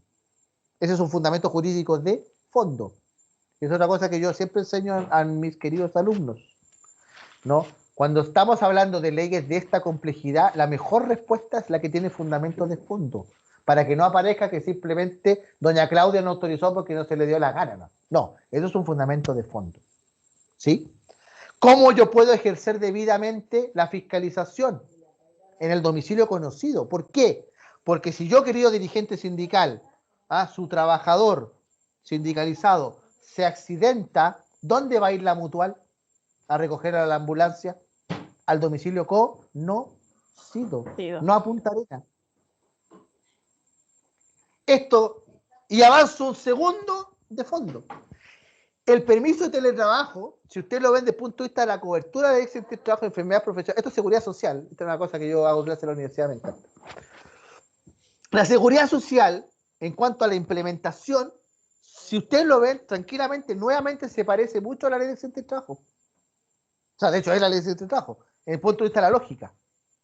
Porque la pregunta es, si el trabajador falsea el domicilio, está impidiendo que el empleador cumpla con su obligación. Ergo, es una causal de despido. Sí. ¿Cuál? Incumplimiento grave de las obligaciones que impone el contrato.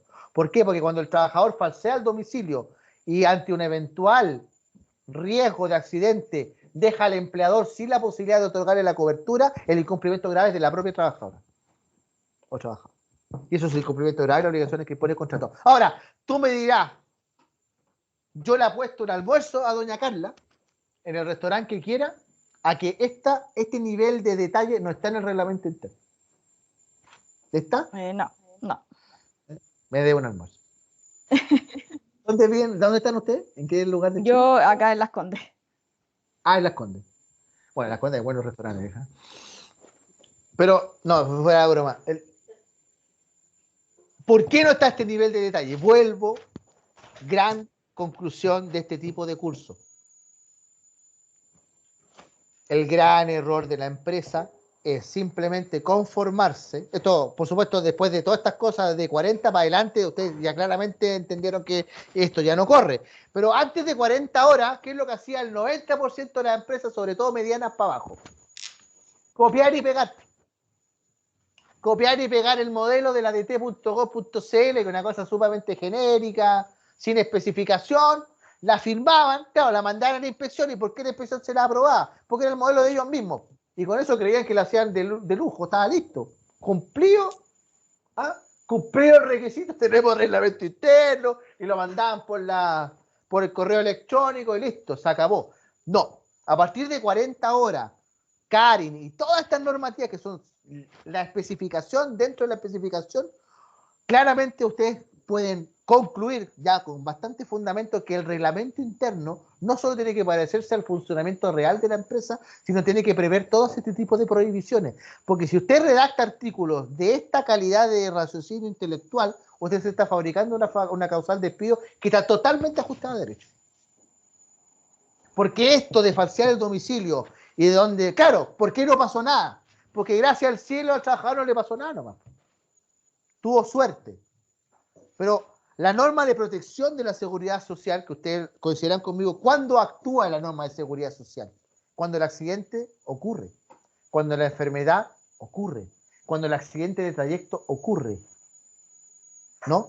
La seguridad social, por concepto, cubre contingencias. El accidente es una contingencia. La muerte en un accidente de trabajo es una contingencia. La muerte en un accidente de trayecto es una contingencia. La muerte o la invalidez por una enfermedad profesional o un accidente de trabajo son contingencias. Entonces, si el trabajador me falsea la información y el trabajador, ni Dios quiera, se saca la mugre en la casa de pseudo veraneo mirando al lago Caburgua desde el segundo piso y termina en el primero con un text cerrado, y no se conecta a la reunión y la señora Carla empieza a llamar y de repente contesta la señora desesperada, don Juanito Pérez se me cayó, ni un problema señora Inés, mando al tiro la ambulancia de la H y la señora me dice, no, lo que pasa es que no estamos en Santiago, estamos en el Capurgua. ¿Me entienden a dónde voy yo, no? Es una hilada fina. Ahora, si usted lo plantea con este nivel de sofisticación, sobre todo si usted tiene una organización sindical medianamente razonable, el dirigente sindical no le queda otra alternativa que decir, en realidad tiene razón. O sea, Entonces, claro, porque aparte ahora tenemos un riesgo mensual porque el trabajador viaja una vez al mes a la oficina acá en Santiago, entonces vive en Villarrica, otra persona vive en Pucón y tenemos otro que se cambió a Curicó. Entonces está el riesgo latente de que le ocurra algo dentro del traslado desde su hogar a la oficina. Claro. Porque igual ahora usted, con... claro. Ahora, y como tú muy bien lo dices, tú ya subiste la mochila entera porque tú ya estás contesta que Cairo Claro, bien. O sea, no es que esté contenta, pero ¿qué voy a hacer? ¿Lo obligo a venirse a Santiago? No contenta, conteste. O sea, claro. O sea, en un juicio eventual, una regulación de la inspección, el inspector ¿qué le va a decir? ¿Usted sabía que Cairo bien Villarrica? Sí. Bueno, usted se comió todo, se está comiendo todo el accidente de trayecto eventual. O sea, claro. Ahora, entonces, corolario, para que no vuelva a ocurrir, a propósito o con la excusa, ¿no?, de esta ley, usted perfectamente, yo recomiendo, hace rato, pegué una modificada al articulado sobre accidentes de trayecto, etcétera, etcétera, y ponga en el acápite pertinente, porque usted tiene que hacer un título especial, que se llama de la ley 21.645 de la protección de la vida. Primero, concepto, cuáles son los derechos, cuáles son las excepciones, y en la parte final, en un artículo que siempre denomino artículo de ejecución, si quieren lo nota tal cual, pone 2 puntos. Para efectos de cumplimiento del presente título se deja constancia y acuerdo de los siguientes aspectos. 1. Se autorizará, y pondría si quiere como número 1, se autorizará, solo se autorizará, o se pondrá la obligación, más importante, se pondrá la obligación por parte del trabajador, so pena de sanción, de la sanción que estime el empleador, ¿cierto? Que al momento de la firma del respectivo anexo establecido en el artículo tanto del reglamento, etcétera, etcétera, sobre teletrabajo, ¿cierto? De que establezca, que declare bajo juramento que el domicilio que acredita es efectivamente el domicilio conocido por el trabajador, por el empleador. Punto aparte. De no ser así, será facultad del empleador autorizar o no el teletrabajo. Okay. Y se acabó.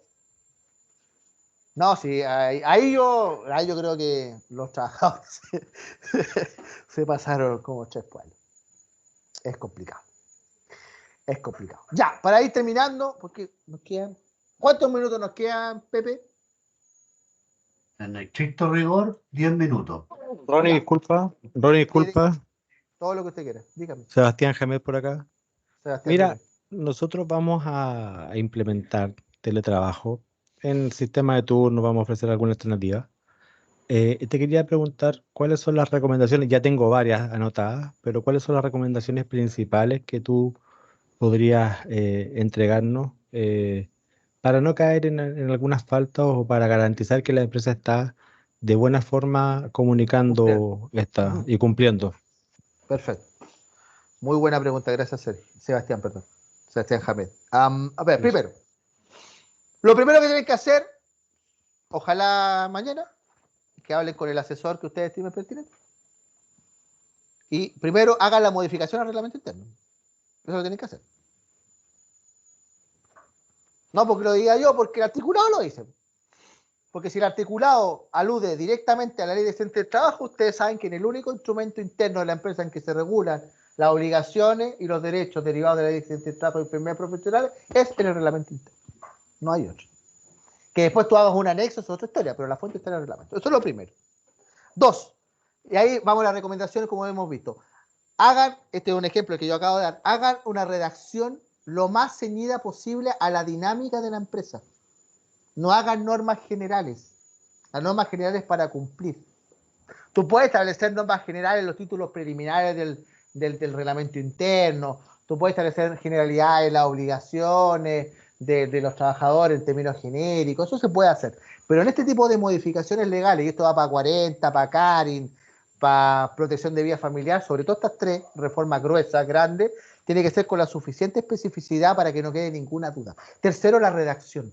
Tiene que ser una redacción fácil, clara, sencilla. Tercero, ¿usted tiene organización sindical? No. ¿No? Bueno, es más fácil. Como usted no tiene organización sindical, cuando vayas, antes de enviarlo a la inspección, reúnete con el comité paritario. ¿Por qué da cierta garantía a los trabajadores? Porque como usted sabe muy bien, el presidente del comité paritario tiene fuero y tiene que ser elegido dentro de los 3 representantes de los trabajadores. Entonces, por lo menos, tiene algo de contraparte dentro.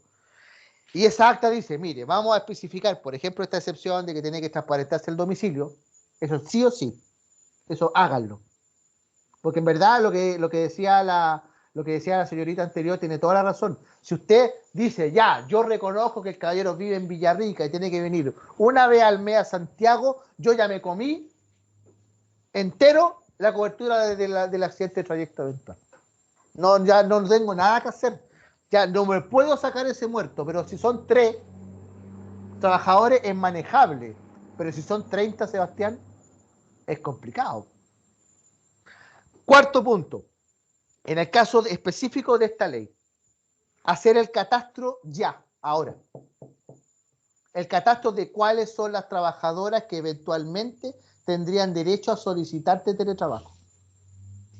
Y ahí así hacen los 3 filtros. La más fácil es madre menores de 14 años. ¿Cómo se acredita eso? Lo dice la ley. Pedir a las trabajadoras, o lo puedes hacer tú mismo en realidad. Es gratis, registro civil, usted se mete, ¿no? Y uno de los certificados gratuitos, como usted tiene los RUT de todas las trabajadoras, pide, ¿no? Te descarga, te lo envían automático tu correo electrónico, certificados de nacimiento de los niños. Si no tienes registro, porque puede pasar que hay ciertas empresas, sobre todo porque son muy chiquititas, no tienen departamentos de bienestar, donde hay psicólogos, asistentes sociales, etcétera, etcétera. Si tú no tienes la información de cuántas cargas tiene cada trabajadora, aunque sería raro, pero podría ser, por ejemplo, que la trabajadora ingresó, no sé, ayer, no necesariamente tiene entonces pide la información a los trabajadores. Deme, por favor, el certificado de nacimiento. La señora va a preguntar, ¿y para qué? No, aquí estamos viendo algunas cuestiones. Por ejemplo, ustedes pagan, por ejemplo, bono, por ejemplo, por útiles escolares en marzo. No, pero tengo toda esa información. Cuento con esa información, no hay problema. Ah, ya, bueno, lo que pasa es que esa es una forma de camuflar la operación, maestro. No, es que estamos viendo en realidad los juguetes, no tengo idea. Así uno empieza a jugar con esto. Porque si das mucha pista, empezamos tú sabes, empieza el cuchicheo interno. Bueno, usted tiene toda la información. Después viene el siguiente análisis, que es el más complicado. Se lo recomiendo con abogado al lado. Si yo tengo 20 que cumplen el requisito general, 14 años, 18 años con enfermedad, discapacidad, etcétera, etcétera, ¿cuántos a mi juicio, como lo conversábamos antes, está en la excepción o no? O sea, la labor lo permite. Porque como nosotros lo vimos, el 150 y tanto, el nuevo, ¿no? El 152 Quater Oter nuevo, establece una serie de excepciones. No pueden los trabajadores de manera presencial, no pueden los trabajadores que trabajan en lugares de emergencia, por ejemplo, los hospitales no podrían, es decir, trabajan en unidad de emergencia, no pueden las trabajadoras que realicen labores de guardias de seguridad. O sea, la ley te da pistas. Y ahí tú vas a empezar a bajar. Entonces, imaginémonos que de los 20 dice no. Yo a juicio mío, 8 pueden, 12 no. Ya. Y de esos 12 yo pediría un dictamen. Ahora. Si lo piden ahora, esta es la teoría, por supuesto. Si lo piden ahora, ¿en qué comuna estás tú, Sebastián? En Ñuñoa. Ñuñoa. Ah, pero Ñuñoa es bueno. Si lo pides ahora, el dictamen antes de finales de febrero debiera estar antes del 15 de abril. Más o menos. En Ñuñoa. En Ñuñoa es una inspección que no es tan grande, porque no hay tanta empresa industria, entonces como es mucho más residencial, entonces tiene una carga de trabajo notoriamente inferior a otras inspecciones comunales. Y con eso zanjo, y yo me respaldo. ¿Por qué? Porque efectivamente, como tú ya lo sabes, y ya lo sabemos por las muy buenas preguntas que me han hecho doña Nelda y otras personas, doña Jessica, doña Yesenia, las trabajadoras en marzo te van a preguntar. En marzo ustedes le van a preguntar dos cosas. Uno, ¿tengo derecho al teletrabajo? Dos, ¿tengo derecho a la banda horaria de 2 horas en 40 horas? Son dos cosas que tú tienes que resolver ahora. Y ahí en el caso de 40 horas, al igual que en la 21.645, la ley te da la alternativa. Si hay duda, quien califica es la inspección del trabajo. Pero para que exista el proceso de calificación, la empresa tiene que hacer la solicitud de calificación. Si tú tienes buena relación con la inspección de trabajo, ya estamos hablando ya de la casuística, me salgo un poco de la legislación. Si tú tienes buena relación con la inspección de trabajo, tú puedes pedir una audiencia colectiva para zanjar todos los casos que tienes dudas, porque en el fondo es son los mismos casos parecidos con la misma empresa. ¿Mm? Y lo puedes zanjar. Porque como te digo, el respaldo, ¿cuál es? La resolución, en este caso la inspección, que dice, efectivamente tienen presente todos los antecedentes, la audiencia decretada para estos efectos, a juicio de esta inspección de trabajo, las siguientes trabajadoras con nombre y apellido no tienen derecho. Entonces, si la señora dice, no, llega a marzo, dice, ¿sabe que yo quiero teletrabajo? Y se sabe que desgraciadamente, señora Juanita Pérez, usted no tiene, ¿dónde está? Aquí está la resolución, usted está fuera. Ahora, si a pesar de eso, tú igual quieres otorgárselo, bueno, pues eso ya es tu derecho. Pero ya no estás obligado, estás respaldado por una resolución administrativa. Entonces no hay multa, no hay fiscalización, no hay nada. Hiciste de acuerdo al estándar. Ahora, ¿cuál es la dificultad? Que es lo mismo que pasa con 40 horas y lo mismo que ha pasado con Ley Karen. La dificultad para la empresa, y eso es un tema objetivo, por eso hubo una reunión importantísima entre la CPC y el Director Nacional del Trabajo la segunda semana de enero, antes que el Director de Trabajo dictara el dictamen, promulgara el dictamen sobre teletrabajo definitivo para efectos de turnos rotativos y demás, que se publicó el 31 de enero, y ahora se acaba de publicar el dictamen para el artículo 33, que son los pactos de hora extraordinaria. Todo esto lo vamos a ver en el próximo curso con nuestro querido José Campos Lira a la cabeza. Eso significa que efectivamente se produce una tensionalidad, porque en el fondo, y eso yo creo que es un defecto del timing de las legislaciones, que usted considera que es muy complejo haber publicado en el diario oficial 3 reformas estructurales casi al mismo tiempo, porque son demasiadas modificaciones. Claro, la empresa grande puede tener los staff jurídicos y la infraestructura para poder hacer los cambios y adaptarse. De hecho, la mayoría de las empresas grandes ya tiene sello 40 horas antes que se lea publicada la ley, etcétera, etcétera. Pero para la empresa mediana, pequeña, esto es una dificultad gigantesca, porque son demasiadas modificaciones en muy poco tiempo.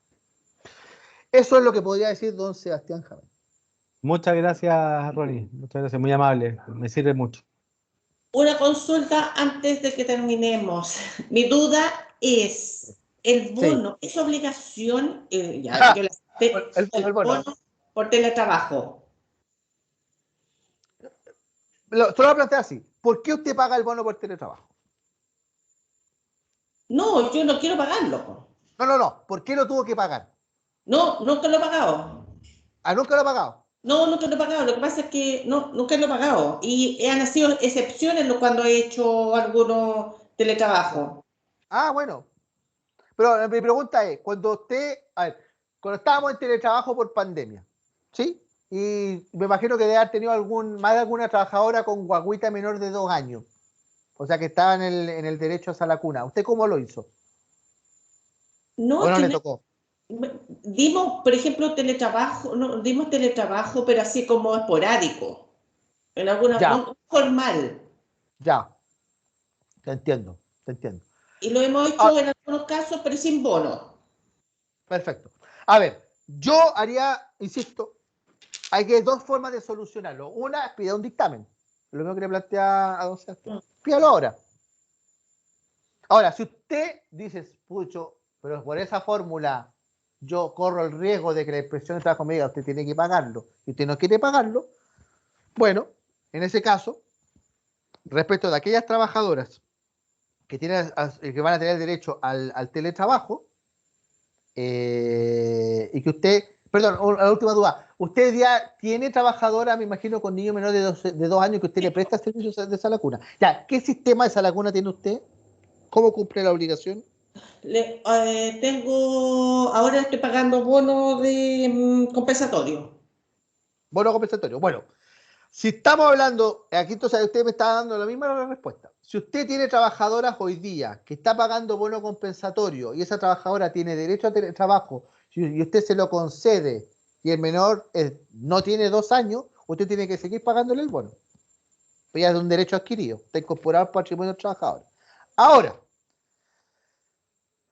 ¿Cómo? No entendí, a ver. ¿Le doy un bono compensatorio y tiene más de 2 años? No. La respuesta es dual.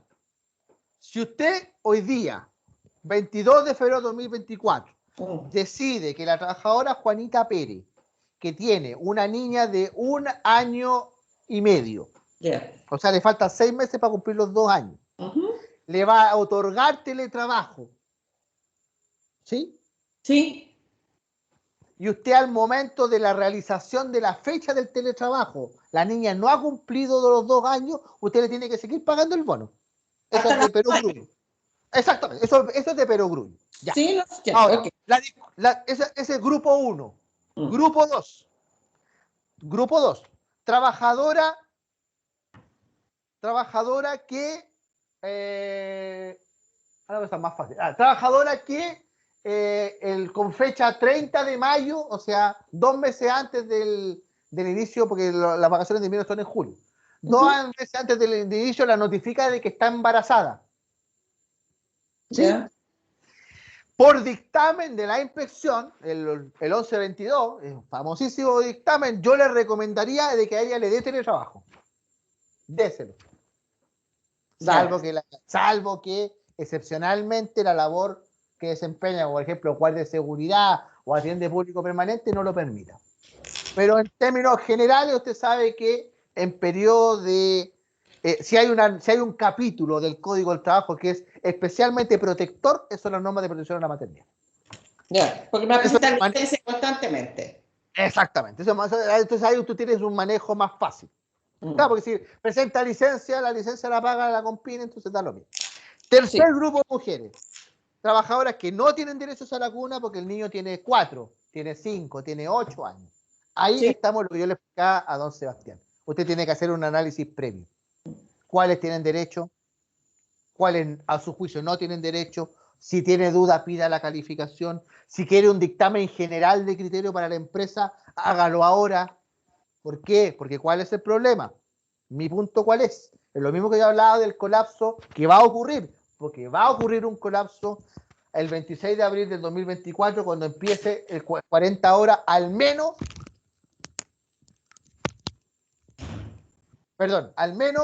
rebajando de 45 a 44. Eso es lo mínimo para los trabajadores que tienen derecho a jornada ordinaria.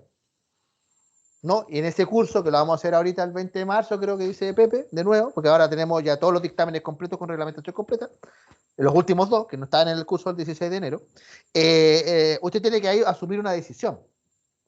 Esa trabajadora, por ejemplo, que es 22, ¿tengo que traspasar la ordinaria o no? Bueno, ese tipo de calificaciones también es ahora. Entonces, el 26 de abril va a venir una oleada ya empezaron, una oleada de calificaciones, de dudas, de cómo se rebaja, si la empresa de repente puede decir, ¿sabe que yo quiero implementar 4x3? Se puede. Yo quiero implementar el 22 bis, se puede. Yo tengo que traspasar de 22 ordinarias, o al contrario, yo, como lo mismo de esto, yo no quiero traspasar de 22 ordinarias. Bueno, como eso viene el colapso del 26, usted tiene una fecha cierta.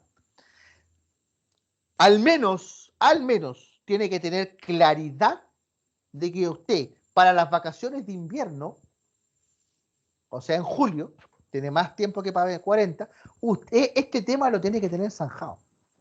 Por eso, mientras antes soliciten dictamen, si es la estrategia que ustedes quieren, o antes ustedes quieren establecer y zanjar de una vez por todas qué trabajadores van a tener derecho o no van a tener derecho, lo preferible es hacerlo de aquí a abril, más o menos empatando con 40. Sí. ¿Para qué? Porque si ustedes decidieran pedir dictamen y lo piden en mayo, para julio no va a estar. No, de todas maneras. Ya. Súper, me quedó claro. el tema del Ronnie, bono. Ronnie, disculpa, Sí, con respecto al mismo tema que estaba planteando la señora, no sé si les sirve a modo de ejemplo. Por ejemplo, nosotros cuando tuvimos pandemia, las salacunas estaban todas cerradas. ¿Qué Sí. hizo la empresa donde yo trabajo? Nos dio un bono compensatorio a salacuna durante ese periodo. Pero la diferencia es que nosotros tenemos convenio vigente con una salacuna. Entonces, Ya. las trabajadoras, nosotros ahí estamos cubiertos con el tema de salacuna. Ya es responsabilidad de la trabajadora si la lleva o no lo lleva el niño a la salacuna que nosotros tenemos el convenio vigente. Entiendo en este caso la señora, ella no tiene ninguna salacuna habilitada para sus trabajadoras, o sea, por ende, el bono sí o sí debería entregárselo. No, si yo estoy hablando de otro bono, estoy hablando del bono que se les da a los de teletrabajo, por ejemplo, un bono estoy hablando por teletrabajo, no el bono compensatorio. Ya, en ese caso nosotros, por ejemplo, nos dan un bono de teletrabajo por el tema de gasto de energía y teléfono personal de los que no tenemos equipos corporativos, porque inevitablemente ocupas tu teléfono personal para cosas laborales. Claro. Y no todos tienen corporativo. Sí, y también por el tema del gasto de energía por el uso del computador y todas esas cosas. Sí nos dan una asignación de teletrabajo. Es un monto chico, pero sí nos ayuda a solventar. El tema a solventar el gasto. Tengo esta trabajadora, que ese es mi tema, porque tengo esta trabajadora que ¿Ya? se le prestó la casa de una de las casas de la empresa y ella vive en la casa ahí gratis. No está legalizado ni nada. Ya. Ahora entiendo. Esa otra historia. Ahora ya le Por eso no le quieren dar el bono de teletrabajo. Entonces mi tema es, ¿puedo no dárselo? Sí, pues claro, no puede. Es que ahí es distinto, ahora ya le entiendo. Claro, pues si usted está solventando todos los gastos y vive gratis la señora en la casa, ¿cómo la está pagando bono? Pues? Pero Si el legalmente. compensatorio. No, pues. Pero No, porque mira, en el fondo, mira, lo pongo al revés. Imaginémonos que la van a fiscalizar. Ya, mala suerte. Fiscalización de oficio. Juanita Pérez, ¿dónde vive? En nuestra casa. Ahí está el domicilio, ahí está la escritura de la casa, es propiedad de la empresa. ¿La señora paga algún servicio, costo por servicio, luz, agua, gas? sí, paga los gastos básicos, luz, agua y gas, paga ella. Ya. La pregunta es, aparte de luz, agua y gas, ¿ella tendría que incurrir en otro gasto de su bolsillo si trabaja en esa casa de la empresa? No. Entonces, si no hay gasto si no hay gasto que tenga que compensar, no hay bono de compensación. Por algo se llama bono de compensación, como muy bien lo plantea Claudia. El bono de compensación, la lógica del bono de compensación es decir, que la empresa ayude a paliar, claro, en esa época no quedaba otra porque estábamos todos recluidos, pero hoy en día eso se ha flexibilizado, es decir, es un bono que tiene como objetivo paliar en parte los gastos que el trabajador tiene que incurrir por el hecho de trabajar en la casa. Ya, entonces en el bono le pongo nada y cuando suba el anexo, ¿no van a poner problema que yo no ponga nada de bono de teletrabajo? Lo que pasa es que en el caso suyo, que es un caso especialísimo, porque la trabajadora vive en una casa suya, de la empresa, yo lo que haría sería ir a la inspección y solicitar un comparendo. O por lo menos una atención, no, ni siquiera atención, no, comparendo. Que en el fondo usted tenga un acta de la inspección donde el mediador o el funcionario de la inspección deja constancia que a criterio de la inspección está bien aplicada la norma. Y con eso te tiene todo respaldo. Como le he dicho siempre, en este país, si no está por escrito, las palabras se las lleva el viento. Ya, pero ¿podría yo poner en el anexo el bono, ¿Ya? el uso de la casa? No. Ya. No, porque los bonos son evaluables en dinero. Lo que usted está haciendo es un aporte. Ya. Y usted nunca se lo ha colocado en la remuneración, ¿cierto? No, nunca. Ya. Claro, porque podría haber hecho en algún minuto decir, ya, te pago una parte de la remuneración como hospedaje, pero eso ya pasó, ya pasó. Ya. Eso cuando salió semana corrida, eso se acabó. Bueno, pues eso ya es harina de otro costal. Doña Claudia Hernández, para redondear. Doña Claudia, creo que está en... No, con ella estabas hablando. ¿Claudia? Sí. Dígame. No, pero si con ella estaba hablando, Ronnie. ¿Está hablando conmigo? ¿No hay más preguntas? ¿No? Ya. Vamos a hacer solamente en 5 minutos que quiero simplemente dejar lo demás. Bueno, aquí está, como en nuestro estilo, yo hago unas presentaciones que José se las va a enviar, que en el fondo es como al final queda como una especie separada, entonces está toda la información, si ustedes quieren después consultarla como una especie de cuadernillo de consulta. Quiero ver solamente 2 minutos de Ley Sana. Les agradezco enormemente la participación, por eso quiere decir de que para nosotros es un estímulo, porque si hay mucha participación quiere decir de que el curso ha tenido el efecto, José, deseado, que es justamente dar pie a la mayor cantidad de consultas posible. La Ley Sana, en términos muy sencillos. ¿Por qué la incluimos en este curso? Porque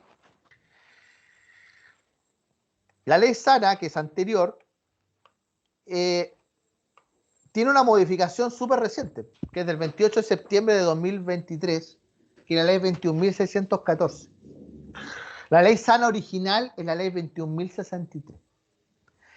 En términos muy sencillos, ¿en qué consiste la Ley Sana? La Ley Sana consiste en una serie de permisos especiales para casos muy determinados, que lo establece la ley, y la circular 3768 de la Superintendencia de Salud, que establece ciertas causales de permisos especiales que se le puede dar a padres trabajadores por enfermedades graves determinadas de sus hijos.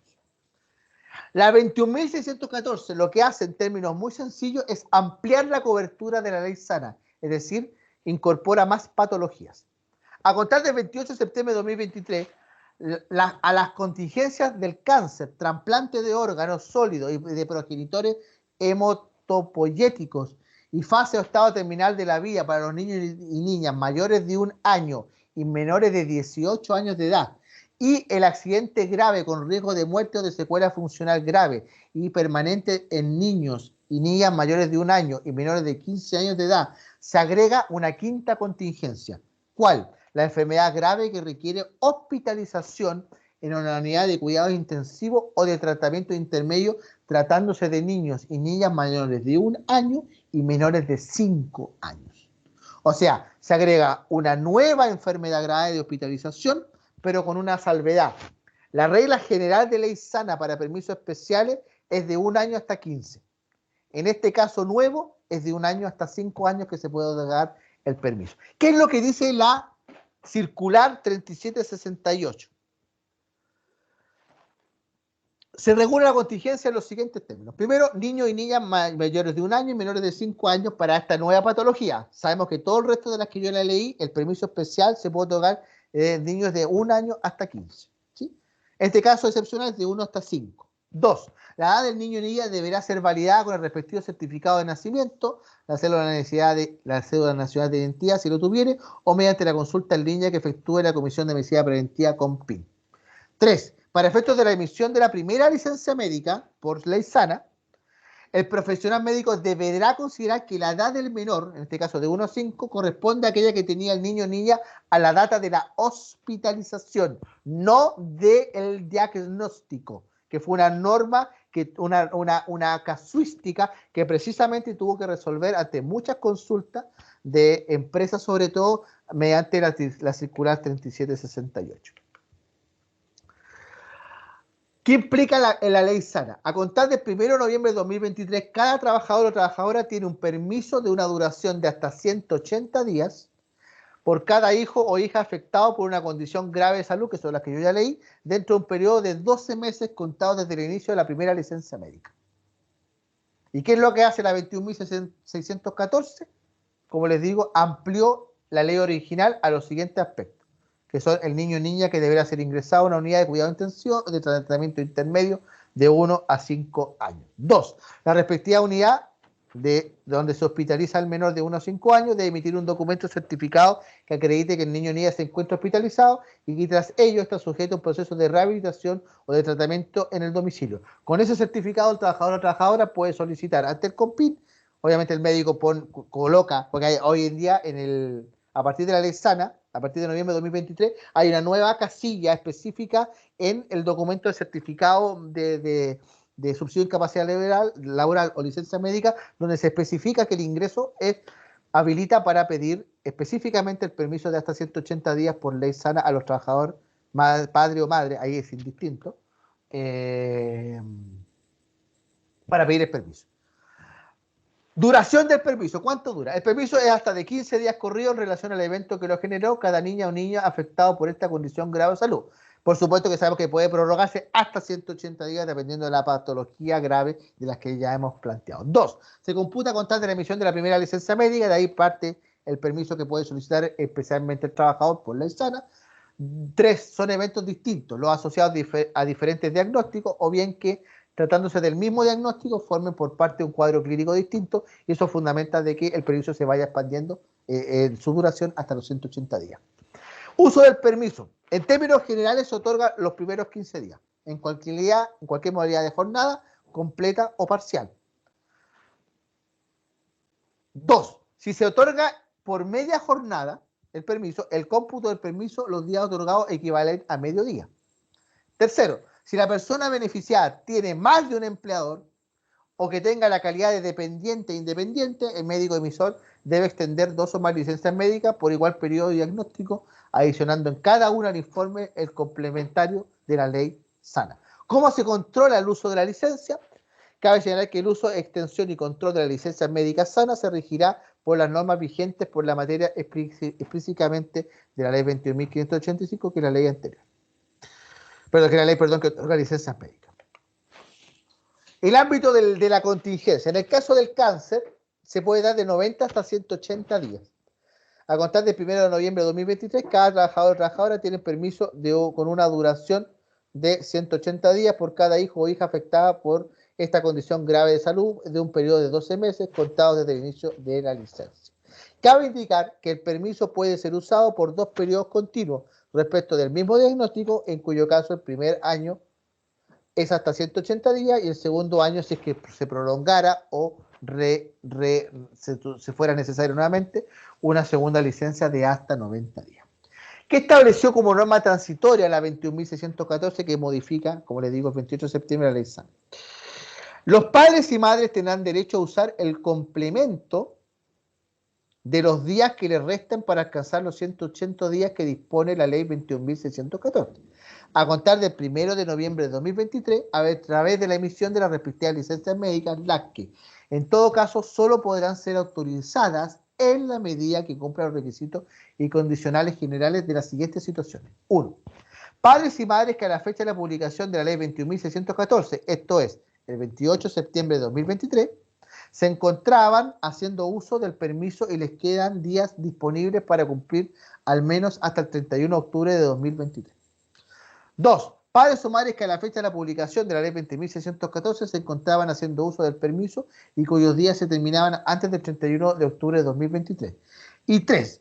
Padres y madres que a la fecha de la publicación de la ley 21.614 ya se habían agotado sus días de permiso, no obstante los niños o niñas se encuentran en tratamiento de cáncer o trasplante. O sea, la ley se coloca, por tanto, esta modificación a la ley sana, que es la 21.063, se coloca en 2 escenarios. 1. Si al 28 de septiembre de 2023 se habían agotado las licencias de permiso por ley sana, se prorrogan hasta la duración que establece la licencia médica en los términos que yo ya he planteado. La segundo caso. La ley sana otorga un fuero laboral especial que no existía en Chile. ¿Cuáles? Otorga un fuero laboral durante el permiso de 180 días después de la expiración de la última licencia emitida por la Ley de Tratamiento Activo de Tratamiento. Insisto, para que esto opere, la licencia médica por el médico tratante tiene que ser declarada expresamente, por eso que existe una parte específica dentro de la licencia nueva, dentro del nuevo modelo de licencia, que establece que el permiso se otorga por específicamente ley sana. No puede ser de otra forma. ¿Por qué? Porque es el fuero laboral, este fuero que no existía durante el permiso de 180 días después de la expiración de la última licencia, ¿no? De modo tal que durante este periodo especial, como usted entenderá, ese trabajador no puede ser despedido, por algo existe fuero. Y si usted lo quisiera despedir, tiene que demandar al tribunal, solicitar al tribunal que lo desafuere, los términos establecidos en el artículo 174, como les digo, es un fuero que no se tenía conocimiento, es un fuero nuevo. que es distinto, ¿no? Y que opera distinto y que profundiza y mejora el permiso de 180 días que ya se establecía antes del 2023 en las normas de protección a la maternidad. Por eso que es parte de este curso, porque en el fondo el estándar hoy día vigente, en el caso de ley sana, que son estas patologías que yo acabo de plantear, no establece y eleva el estándar a lo que nosotros teníamos antes de la dictación de la ley sana en la regulación específica en el caso de normas de protección a la maternidad. 2. En el caso de enfermedad grave que requiera hospitalización, que es la ampliación de la 21.614, en una unidad de cuidados intensivos de tratamientos intermedios, tratándose de niños y niñas mayores de 1 año y menores de 5 años de edad, una vez concluido el tratamiento activo respecto a las licencias médicas otorgadas como consecuencia de los controles de seguimiento de la niña o niña, se aplicará lo dispuesto en el inciso tercero del artículo 161. Esto es, no se puede invocar la causal de necesidades de la empresa, que es la del 161, para poner término al contrato encontrándose el trabajador gozándose de licencia médica. No se puede. Es meterse, estamos hablando de multas de 40 UTMs no apelables. En el caso de los trabajadores contratados por obra o faena determinada o bien por un plazo fijo, el fuero terminará de pleno derecho concluido la obra faena para lo cual fue contratado o bien una vez concluido el plazo de contrato respectivamente, y ahí se sigue sí la misma norma general antigua de la norma de protección a la maternidad. Beneficiario, y con esto terminamos.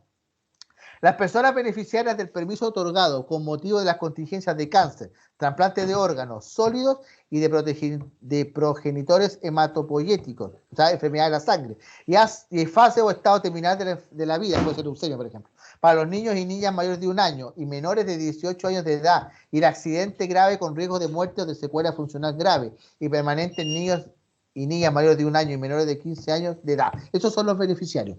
¿Cuáles son los requisitos para terminar, para poder acceder a la ley sana? Por supuesto, sigue vigente, evidentemente. El permiso se destina al acompañamiento de la niña o niña en tratamiento activo, lo que deberá certificarse por el respectivo médico tratante.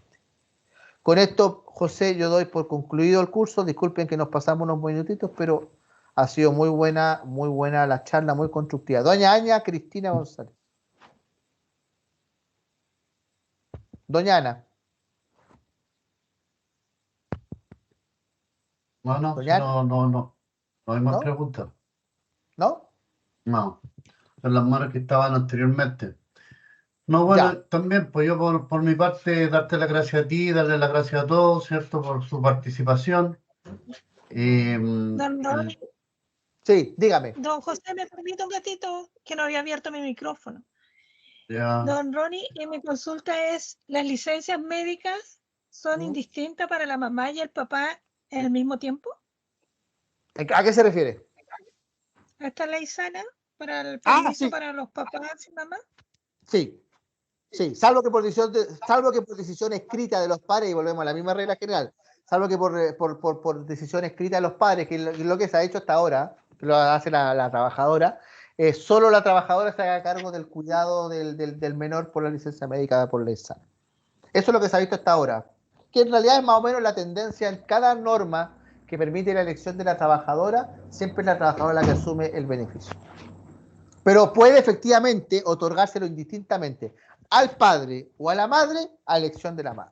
Perdón, al padre o a la madre a elección de la trabajadora. Regla general. Sí. Gracias. No, gracias a usted. Ya. Retomando, entonces, hoy en la tarde estoy enviando la factura en principio. Mañana les voy a enviar el video con la presentación, porque la grabación la tengo que editar. Así que eso, muchas gracias y quedar en libertad, ¿cierto?, para conectarse y le haremos saber los cursos para marzo. Muchas gracias. A ustedes. Muchas gracias, igual. Gracias, buenas tardes. Muchas gracias por todo. Muchas gracias. Chao, gracias a ustedes. Gracias. Chao.